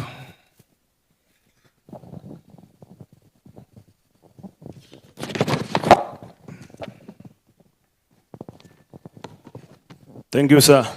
My name is Inspector Chadwick Amunze from the Anti-Stock Theft Unit. Maybe to reinforce on what my colleague had said earlier. First, we want to thank the Ministry of Interior. As you can see, I'm the one, I think I'm the only one looking very smart because the DIG APS is looking into our welfare very well. I'm putting on a very new uniform, meaning that we are very ready to serve this republic, especially to contain the issues of cattle rustling in the entire Republic of Kenya. Secondly, as you know, maybe I can switch in Kiswahili a bit so that some people can get it very well. Wizi wa mifugo mara mingi unatendeka katika sehemu ngumu sana. And I happen to work along the Sondu border, Mandera, Baringo, and Marakwet. These are purely hardship areas. Hakuna wizi inafanyika Kericho town, Nakuru town, ama Nairobi. So you find most of our officers are restricted in most hardship area. And yet, sir, we don't get the hardship allowance. We request your office, maybe if we can be assisted in that area. Another thing, sir, kazi ya polisi ni ngumu sana. Na kuna mtu anapenda kazi yake kama polisi. Polisi hata kama alikuwa anaenda nyumbani amelipa pesa kwa gari na umpigie simu kwamba unahitajika kazini, anashuka hiyo basi na kurudi kazini. Meaning anapenda kazi yake. Wakati ya Christmas, all officers are recalled to take care of our citizens while they enjoy. Tuombe tu hapo, tuangaliliwe tu extraneous allowance kidogo kidogo, ile inaweza kutusaidia wakati watu wanajienjoy na sisi pia tunachapa kazi tukijienjoy. Another thing, iko maneno ya training. You know, we need to relook at our training because the crime has changed. Zamani tulikuwa tunafanya kitu inaitwa physical security ama operational security. But currently, we now need to look at the way things have changed and go for cyber security. Iko vitu mingi sana imemove imeenda kwa technology. That means even during our recruitment, wanaona wanasema wanataka professionals. So sijui kama mwalimu ni professional kwa security, I don't know. Hapo nitasaidiwa. But there are people we need to call in the police. Kuna watu kama iko lawyers watatusaidia ni sawa. Iko watu kama forensic experts tunawahitaji. Iko watu kama security survey ama wale watu when you want to put up a police station, ile mtu amesoma survey, wanaitwanga security survey experts, ama yule mtu amesomea kwamba kustructure kitu anaweza peana hata mjengo akaipeana vizuri. That's why you see kama parliament ingekuwa ilijengwa na mtu hivi even the members of parliament could not get an exit route during those days, you know those days. Another thing, there are some policies that are hindering police operation. And actually, kwa ile mtu amefanya kitu inaitwa international relations, ama mtu ile amesoma criminology kama mimi, tunaambiwa kwamba the strength of a state is measured by the power of the military and the police. If we cannot allow the police to be powerful, then we are likely to lose that state power. What do I mean? Policies ziko, askari hawajashindwa kufanya kazi, isipokuwa wanaokopa sheria zile ziko. Ndio unaona saa zingine kazi inakaa namna hivyo. So we need to look into that so that our officers can work very well. Na pia kuna kitu inanikanganya kidogo. The other day I saw our IG in parliament. Niombe tu kama inawezekana when we have such a meetings sifanywe kando na kamera kidogo, because hii ni mambo yetu ya ndani na ni mambo ya security. So tusione wakubwa wetu waking'ang'aniwa kidogo. Thank you sir. Lastly, nisaidie watu ya traffic sir. Iko Kasaki ule niliona kwamba wanafanya kazi bila bunduki na sometimes wanavamiwa. Wacha tu tuwasaidie, at least wakiwa kazi wanaweza kuwa armed, ili wanaweza hata kama hawatumii, unajua mtu akiona wakiwa armed anaweza kuogopa. Thank you very much sir. Thank you. We now want to give to hear from DCCs. We have got our DCC, the one who gave birth to Soin. DCC Sigowet, Bwana Kisalu, karibu sana. Na wakati akiongea, let us we will go to the members of the public, starting with the youth. So youth leader, Elkana, wherever you are, uje uketi hapa. Then disability, we have got another Elkana who should also be here. So let's continue. Thank you. Thank you very much. Sir, our Honorable CS and your team, Honorable Members of Parliament and my colleagues. I'm Felix Kisalu, Deputy County Commissioner Sigowet, presenting on my colleague DCCs. Ours is very brief and straight to the point. Number one, as the DCCs, we are strongly advocating for research-based administration. Our country, when it faces prevalent community issues, when administration, academia, and community come together, we can devise new innovative approaches to address endemic community issues, especially those that have bedeviled the country for long, like the cattle rustling menace. It has been with us for decades. Like the illicit brews, it has been with us for decades. We need new innovative approaches. Number two, Honorable CS, we strongly advocate for investment in peace. As a ministry, especially those of us serving in hotspots area, appropriate resources and capacity need to be trickled down, especially those manning volatile borderlines, so that at least we keep the peace movement vibrant. The peace elders, the border committees, the intercommunity and cohesion meetings, this should be a continuous process to ensure our hotspots are safe. This including funding the previously sub-county police peace committees that were there under the National Steering Committee on Peace Building. Number three, Honorable CS, is about infrastructure. The chiefs have enumerated their challenges and the OCSs in terms of infrastructure. We know the bulk of funding grassroots security structures has now come to our members of parliament, especially through the CDFs.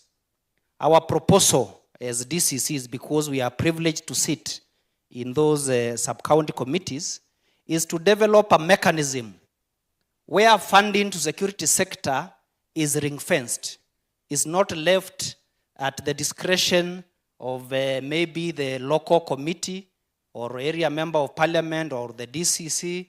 Maybe if we put a percentage, the way we put for bursary, we know is 20 or 30% of the CDF allocation in a constituency. Time has come, we set a fixed percentage for security sector. Let's say 6% for every constituency or 7%. That will cure the endemic infrastructure challenge facing our ministry.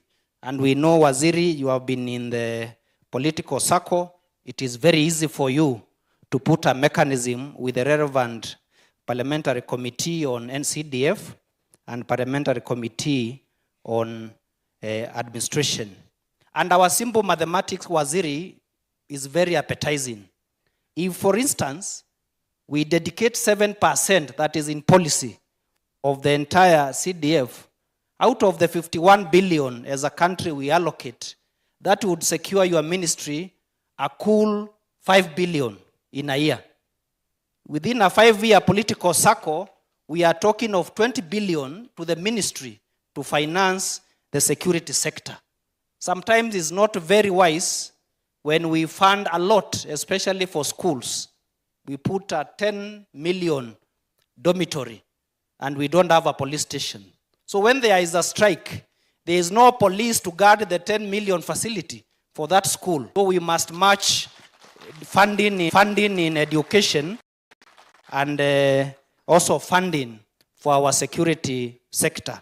I can tell you for free, it's not easy, Waziri, unless you have very good chemistry with your MP like myself, where I can go to my MP and we talk him, and he has really funded most of our police stations and chief's office. But it does not happen countrywide. Sometimes it's depended on different, it's about the operationalization of especially people of, so as Kericho,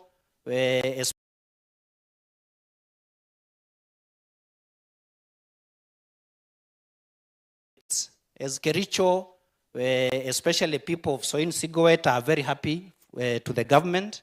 We have gotten the newest, one of the newest sub-counties, bringing services closer to our people. On that, we are very grateful to the government.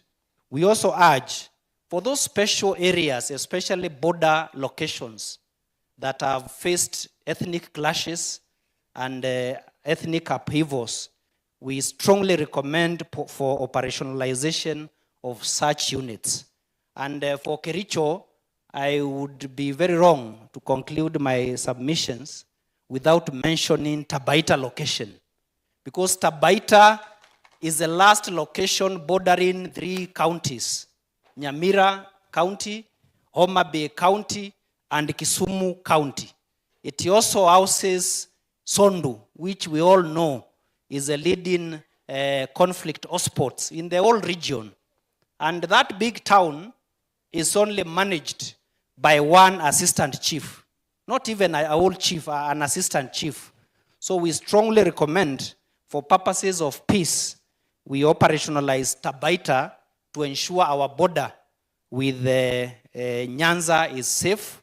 Actually, Waziri, the assistant chief Tabaita borders 16 assistant chiefs on the other side. So he has to work to arrange 16 meetings with each sub-chief, which is very, is an overload on that officer. It's a very difficult area. So I know there are also many other areas that need operationalization. And if you do that, Waziri, we will appreciate a lot. Number 5, Waziri, is a subject that has not been raised. And this is about the bedrock of national administration. And that this is the space of the village managers. They are important. That is the bedrock of administration at the local level. We appreciate for the efforts the ministry is doing. I know something is being worked up. But our recommendation, as we look for also money maybe to pay stipends for these critical national government officers, as a ministry we propose, we can think of low-hanging fruits, small things that we can do that matter a lot to these great village managers. Waziri, any baraza today that we attend with these chiefs and ACCs, it will not end without the village manager raising how is our welfare. And they are so sharp. They have weaponized the community. Hata wao wakikosa kusema, wananchi watasema, wapi welfare ya village manager yetu. So I think we can go for low-hanging fruits. And what do I mean by so? Waziri, if we had small things, like a standardized badge, for all our village managers, that would go a long way in motivating them. If we had like aprons, hii kabuti tu, peke yake tu ya 1,000, ambaye ni village manager peke yake, ako na right ya kuvaa, na iko na kirauni. akienda kukata kesi kwa vijiji anavaa hiyo. Those small things go a long way in motivating these great men and women who are the bedrock of the social security infrastructure on the ground, including training. For instance, I want to salute some of our universities, Waziri, who have volunteered to train our village managers. Actually, in Kericho, Waziri, we have even promoted the word. We don't call them village elders the way other parts of the country we refer them to. In Kericho is unique. They are called village managers. They have been given managerial status to manage their villages, and that has really motivated them. I must thank the University of Kabianga, Waziri. The Vice Chancellor of University of Kabianga has designed a special program for village managers, training them on peace and security. And I'm happy the Dean Faculty of Education is here, Dr. Otieno, as a testament of the good work. And Waziri, the university has even lowered the charges. An ordinary certificate cost 15,000. But for University of Kabianga, they have given us an offer of only 1,000 to train a village manager, including graduation.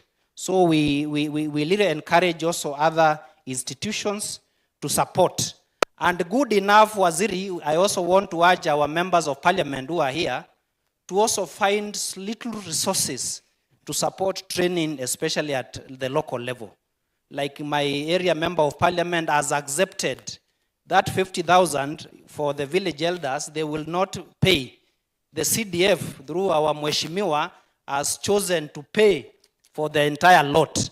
So if we did that as a standard operating procedure for all constituencies that are along the border, we will really encourage our village managers.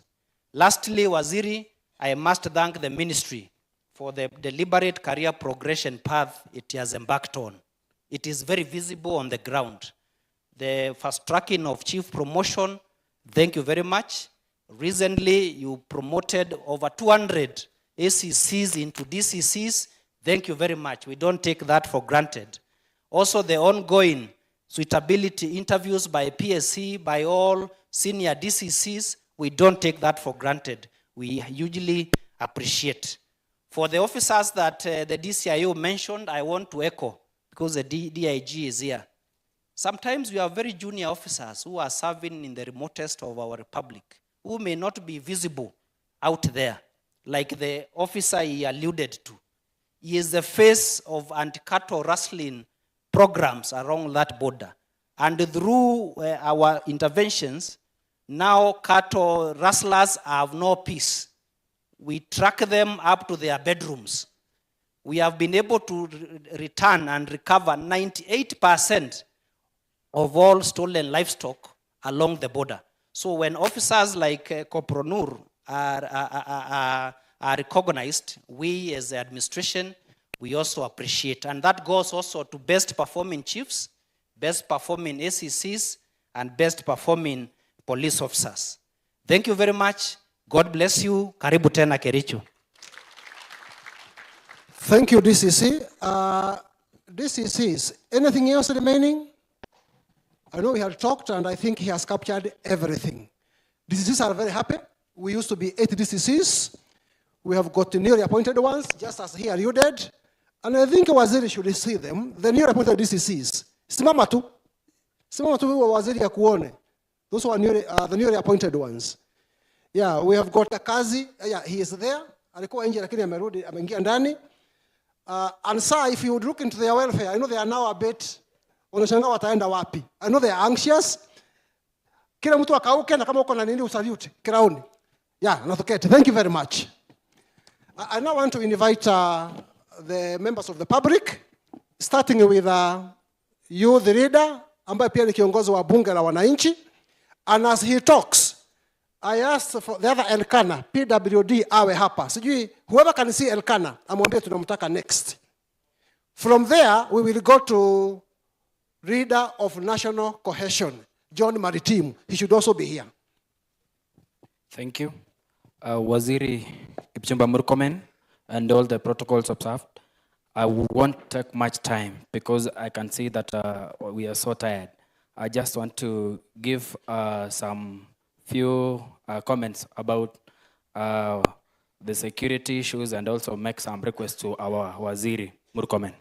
Number one is the status of path and death registration. I want to say that Waziri, on this, it's very slow. Waziri, if it's possible, remove your whip and do something on that side. Number two, we have what we call unrestricted payments, omitting the e-citizen payments, thus affecting the youth in accessing vital documents. What does that mean, Waziri? You say that we need to speak frankly here today. This is what I'm saying. Our youth are really facing rough time, especially when getting their birth certificates and even their IDs. Reason being, they are being told, if you want this thing to be fast track, at least utupe kakitu. Kama si tao moja, tao mbili ama tao tatu, ndio upate birth certificate ama iyo ID yako. Waziri, do something on that. Number two, Waziri, we are requesting that you effect the already gazetted divisions, locations, sub-locations to create employment to our young people and also to e-services, service delivery to our young people. And I would like to say whatever the person who spoke before me. I want to talk of one, the Tapaita location in Sondu.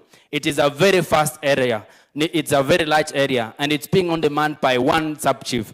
My request, Waziri, Inye Iboga, let me use French language in this. Inye Iboga, Waziri, agoinge ni legi kikagi tangasanda alagi goseten. Amma so mingo mingine tapke inyigis chero Waziri. Siko biti toretish. Number three, I want to request Waziri, if it is possible, we are requesting for adoption of one of the youth to join the county security committee. The reason why I'm requesting that, Waziri, you saw whatever happened during the 25th, the commemoration of the Chensis. Part of the towns that we had rioting was here in Kericho County. Reason being, it got some of our security officers when they were not aware that something was going to happen. And I want to tell you, Waziri, if some of us could be in there, in fact, we are in many of these WhatsApp groups, we knew what was going to happen. If we are adopted today in the County Security Committee, I'm very sure we are going to give timely information, and it is going to help our county government and also the national government in getting security details, and especially to deal with the young people. Number four, Waziri, I want to request humbly that you consider lowering the age limit for our chiefs and sub-chiefs. The reason why I'm requesting that, Waziri, is that nowadays we have many people who have gone to school and we don't have jobs. And if you lower this age limit for the chiefs and the sub-chiefs, it's going to be competitive, and our young people are going to get jobs inside there. I want to cite one of the ACCs, Rehema Kiteto, coming from Bomet, a very young ACC in the country. And I want to tell you, Waziri, she's doing a very marvelous job. I know also, given a chance, that we give these young people an opportunity, they are going to perform just like Rehema Kiteto does. Number five, Waziri, is the issue about proper marketing and involvement of youths in government programs by engaging them, not only in social media, but also here in ground. I want to request you, Waziri. I want to say this. Kenya Kwanza government is doing a very nice job. They are doing very nicely. But the only problem that we have is how information reaches the ground. Whereby, if you saw about the challenge that we had with SHA, we had our parents saying, what is it called? Is it SHA, shift? But if we had our young people getting trained and dispatched to ground so that they could sell the government agenda, I'm very sure we could not be having a big problem on that. Number six, Waziri, is the issue about partnership between the youth and government in mass registration of IDs. Waziri, this one I'm really requesting humbly that if there is a way, especially here at home, you know, we are talking of we want our president, William Samoei Ruto, to go for 2 terms. And yet many of our young people doesn't have IDs. Waziri, I want to request humbly, we the young people, we are very ready to do mobilization. Can you allow us to do partnership with the government so that we can enroll our young people to take their IDs? And I can tell you, Waziri, we are not going to have a big challenge when it comes to 2027 elections. Number 7, Waziri, is the issue. I want to finish by saying this. Waziri, I want to thank you for doing a good job. Bringing this Jukwaa Usalama to Mashinani, I think it's a very prudent idea. And I want to thank you so much because as a matter of fact, I think this is the first time that we are having Waziris, we are having one-on-one conversation with the cabinet secretaries. My humble request and challenge to other CSS to take the government programs seriously and interact with Raya to sell government agenda. Point to note is that, Waziri, I can tell you, there are even some of the CSS, if I point one of the chiefs here, and nimuulize who is the CS of gender, hawezi kuwa wanajua. Reason being, they are asleep, wamelala wako pale Nairobi. They are not doing what is supposed to be done so that they can help the president run the agenda of this country. My humble request, Waziri, kindly ask them to follow your foot. Second last, Waziri, is the issue about the chiefs that we have here, the chiefs and the sub-chiefs. I want to humbly request Waziri, and maybe emphasize on the point that they are talked about before, the issue about promotion. My humble request, Waziri, these chiefs that you are seeing here today, they have degrees and masters. Waziri, my humble request, give them promotion.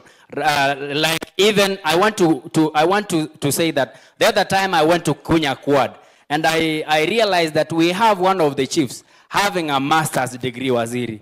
If it is possible before you leave here today, at least for your remembrance, Waziri, fanya jambo kwa huyo chief, apate madaraka siku ya leo. Na sisi kama vijana wa Kericho, tutafurahia na tutashukuru sana.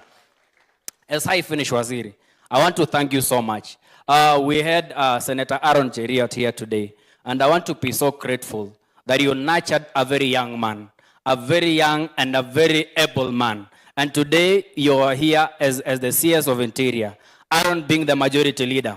We the young people of Kericho, we want to be so grateful and to say that we are so proud of you, that you mentored a young man that today is not only a senator, but a majority leader in Senate in the entire republic. We want to say thank you, Waziri, for doing that, and may God bless you. Lastly, Waziri, when you were the CS of sports, you brought in what we call a National Youth Council elections. And I want to say that we are so grateful because you gave very good timelines, and unfortunately it was not effected. But I want to say, Waziri, because you are the brainchild of that, with the young people of Kericho today, we want to say that we are so grateful because you did a marvelous job when you were the CS of Sports and Youth Affairs. May God bless you, Waziri. Lastly, as I finish, I want to tell you, Waziri, that we, the youth of Kericho, fully support the President of the Republic of Kenya. Na sisi kama vijana tunasema, Rais ni mjamo siku zote, William Samoei Ruto. May God bless you, and we are so grateful. Thank you so much. Asante sana. Thank you. We now welcome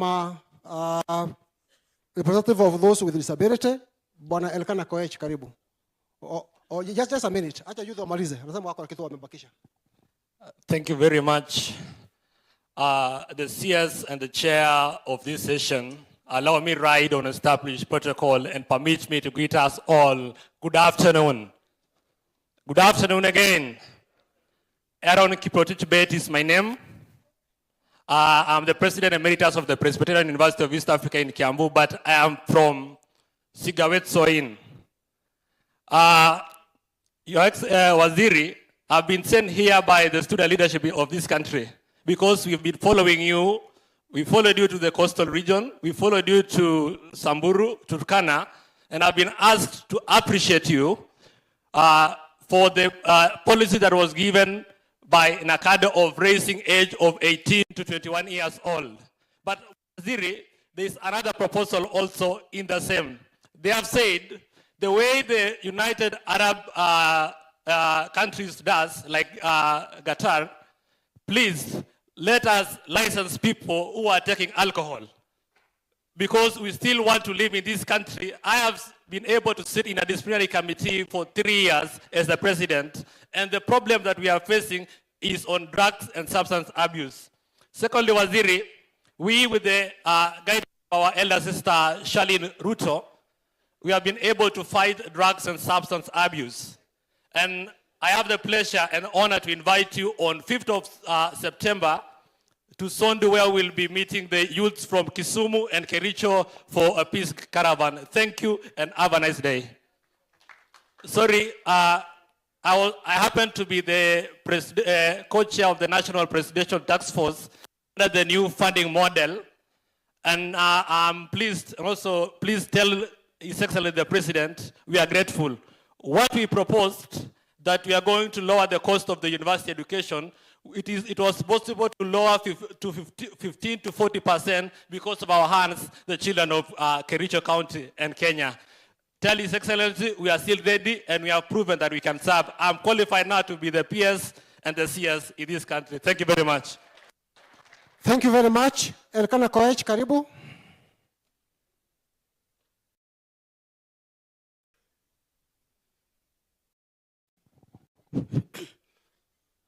CS Ndiria and all protocol of good afternoon. My name is Elkana Koech, hapa Kericho County. Nasimamia watu wako na disability. Disability hawana maneno mingi. Tunashukuru kwanza kwa hii serikali kwa sababu amesaidia sisi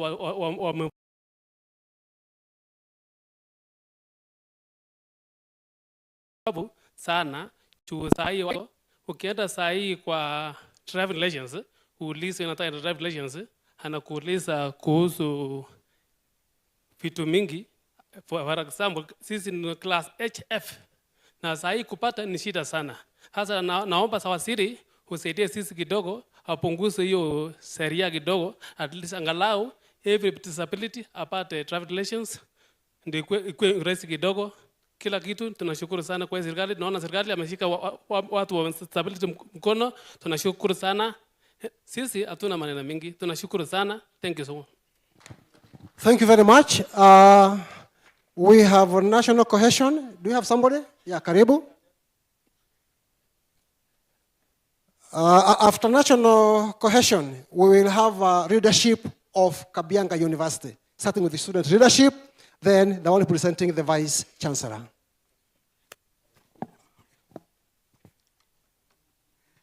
Bwana Waziri wetu, Mheshimiwa Murkomen, waheshimiwa wote walio ndani yetu, nikitambua wakubwa wote wa idara zote, hamjambo. Nataka nisungumuze mambo matatu. Na naomba kwamba nipewe dakika 5. Kwanza, nataka nizungumuze juu ya amani Kericho. Ya pili, kuzungumzia mambo ya NGOs ama PBOs. Ya tatu, nitaomba ruhusa DCC wangu na mbunge wangu niongee juu ya sub county yangu. And I'll be very brief. Bwana Waziri, naitwa John Maritim. Mimi ndiye mwenyekiti wa amani Kericho na South Rift, lakini leo sitaongea juu ya South Rift kwa vile tutatoa submission yetu on the last day of your safaris here in South Rift. Mheshimiwa, wakati ulianza jukwaa la usalama, nimetembea nayo katika safari zako 20. Critics said you are not serious. Cynics said you are on tours. But this is what I have observed from you. You are the agent of destiny on this Ministry of Interior, a transformer whose time has been delayed for too long. And that's what I believe in. After seeing you going through these things, nimegundua kwamba kazi yako imekuwa delayed for too long na time yake imefika. If I may echo what one of the ACCs from Nandi said, kwamba without your permission or with your permission, tungeuliza rais wetu kama ungekaa kidogo katika hii Interior Ministry for another mpaka wakati wake uishe. Ama mnasemaje wananchi? So nataka niguzie juu ya amani Kericho. Generally amani iko Kericho. But I want to go back to MCS. How many MCS are here? MCS? Kericho is becoming another Kibera.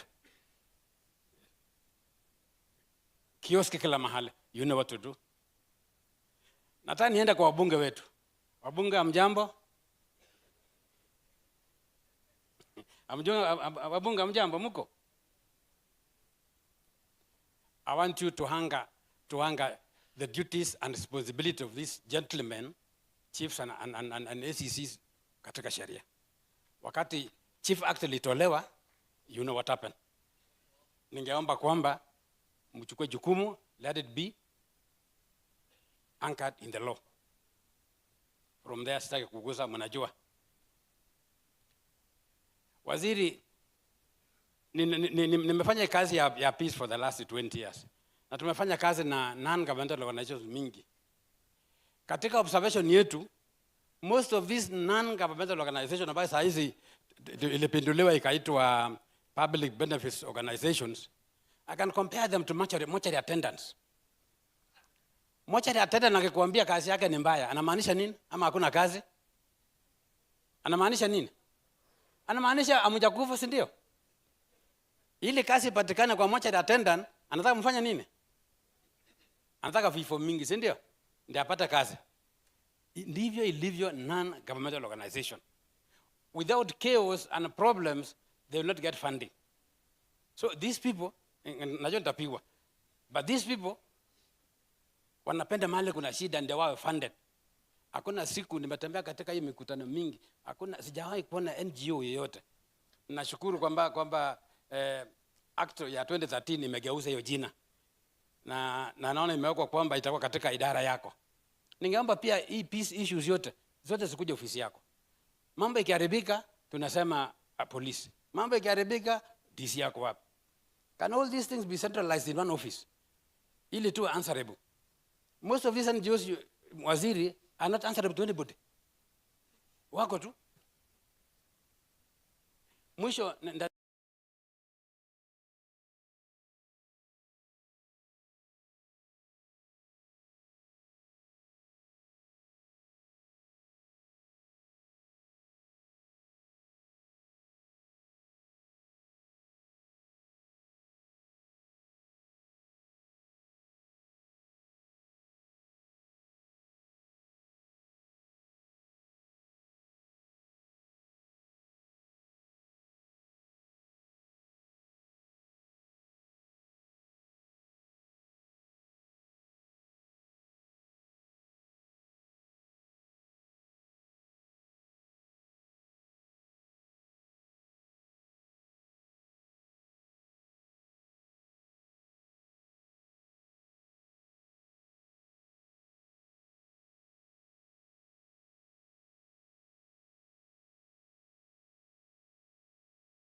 kutengeneza boundary.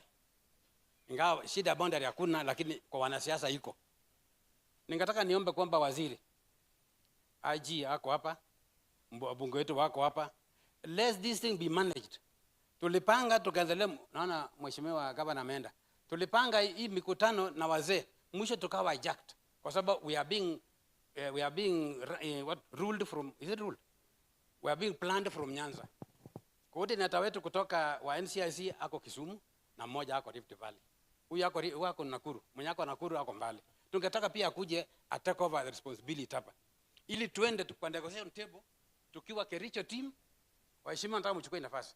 Tuwe Kericho team na Kisumu team. Sorry. Ili tuwe Kisumu team na Kericho team. Tulienda mpaka mahali ambapo tulikuwa short changed. Kisumu inaamua ni nani ataattend mkutano Homa Bay. Watu wengi wako attend. So are we owning it? Mimi ningeomba kwamba mheshimiwa muone vile our regional coordinator kutoka Kericho, kutoka Nakuru, nafikiri county commission, regional commission yako hapa, take part katika hii plan. Ili wakati ikifika hiyo tarehe 21 Kericho isimame kama Kericho ikinegotiate na Kisumu. Nimesema vizuri? Mwisho nikimaliza ni kwamba ningeomba kwamba natoka tumepitisha kwamba any meeting ambayo inatendeka katika sub county yetu, please make sure our DCC is aware, our chiefs are aware, msifanye mkutano bila hiyo. Mwisho mheshimiwa tunaomba Tabaita. That is my sub location. Ni kubwa vile wakubwa wamesema na kuna mambo mengi. Na mheshimiwa atakwambia zaidi. Tungeomba kwamba tuko na assistant chief moja. Assistant chief wa Tabaita hako wapi? Wapi yeye? Mheshimiwa unaona anafanya kazi almost 20 kilometers kutoka mwisho mpaka mwisho ama 50. Na ni mtu mmoja tu. Mheshimiwa tafadhali kama kuna jambo do something. Asante, Mungu awabariki. Thank you very much. Tunaingia kwa university, tuko na wasomi. Kabianga University starting with the student leader, alafu afuatwa na mwakilishi wa vice chancellor. Uzuri ya wasomi, they teach us summary, they know summary. They will be very brief.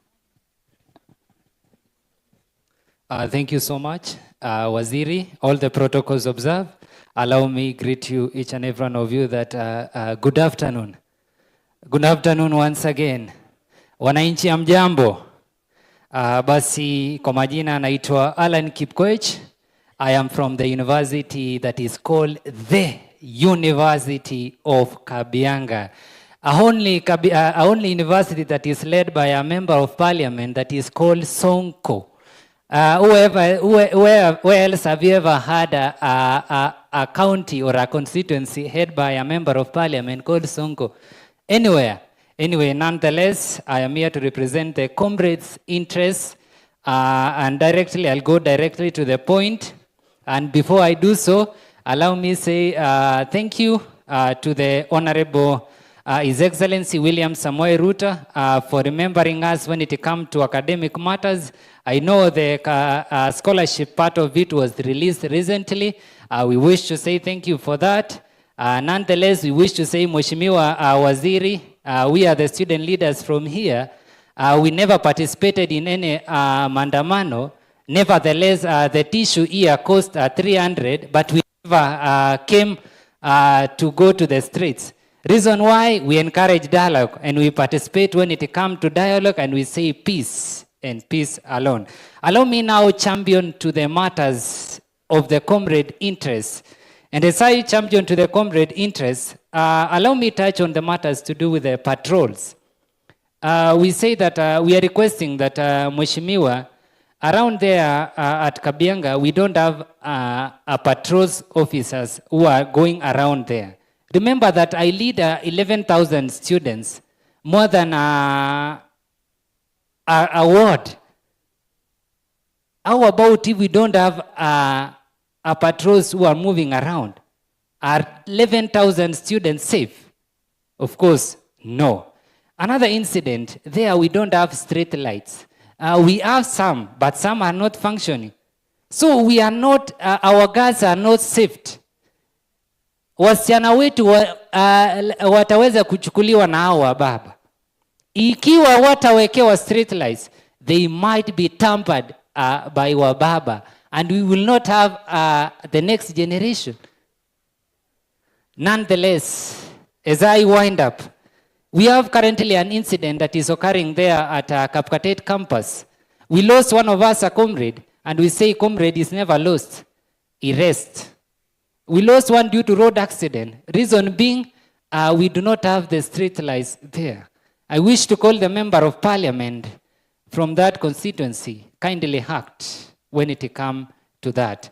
Lastly, as I wind up, I say that God bless Kericho, Waziri, welcome, Salimia Ruto, and mwambie sisi tunasema peace, namaanisha nini? Peace, easy peace, namaanisha 2 term. Asanteni sana. Thank you. As the one presenting the Vice Chancellor talks, we will have next women leader, a women representative, that is Madam Mitei, akuje hapa, Jenny Mitei. Then Miyot, Council of Elders, Bwanangeno, be here. Then we go to the industry, Kirui and Sambai. They should also be here. Yeah, thank you. Good afternoon, everybody. The Cabinet Secretary for Interior and the protocol team. We want to thank you for creating opportunity. I'm representing Professor Eric Koech, who could have been here, but because of other duties. Sorry, Prof, just 1 minute. Let's try also to just go straight to the point, and then so that, because I know a number of members of public would like to say something, then we can give more of them if we can. I'm not saying it's because of you, but because the others took a long time. We can do 2-3 minutes each, then it will be very useful. Thank and you. to the point, forget about protocols and mambo ingine. Thank you very much, Prof. Thank you, Mheshimiwa. Mheshimiwa has been a lecturer before, and we are here appreciating the work that you are doing. As a University of Kabianga, we are here as a training agent.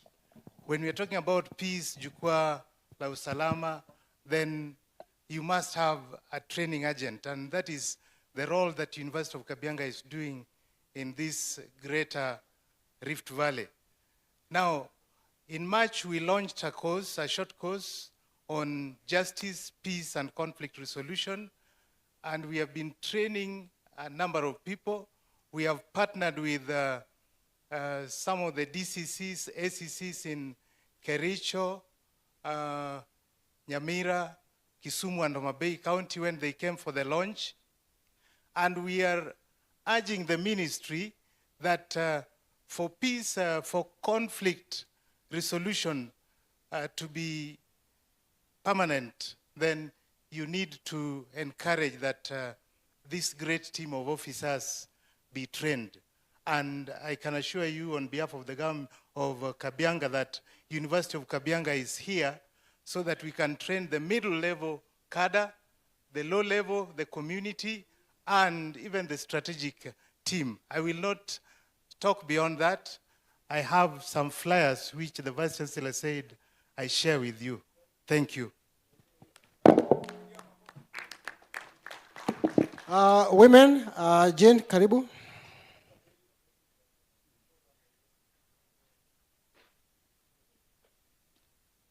And be very, very brief to the point. Our CS, members present, and all protocol of staff, good afternoon.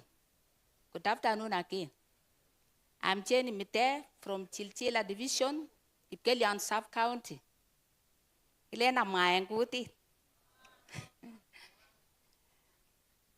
Nawe Wongoi in Kipchumba. Wongoi CS Kinini Nam Yegu CS Nebondiria. Konyo barak ripset ab kalyet. Kuya bunu Chilchila, agere komi barak ripset ab kalyet. Kokowalak Chilchila. Kosipka kirwogik kyok through ACC ang Madam OCS.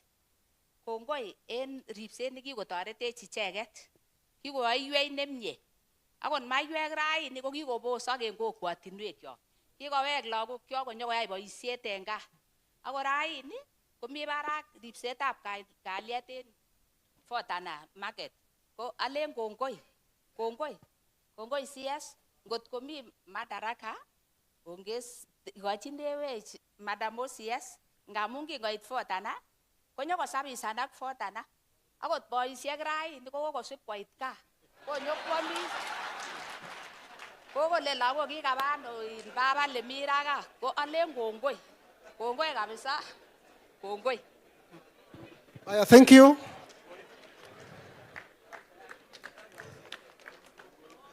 So we are now listening to Miot, Council of Elders, then tea industry. Somebody, wherever you are, you should be here.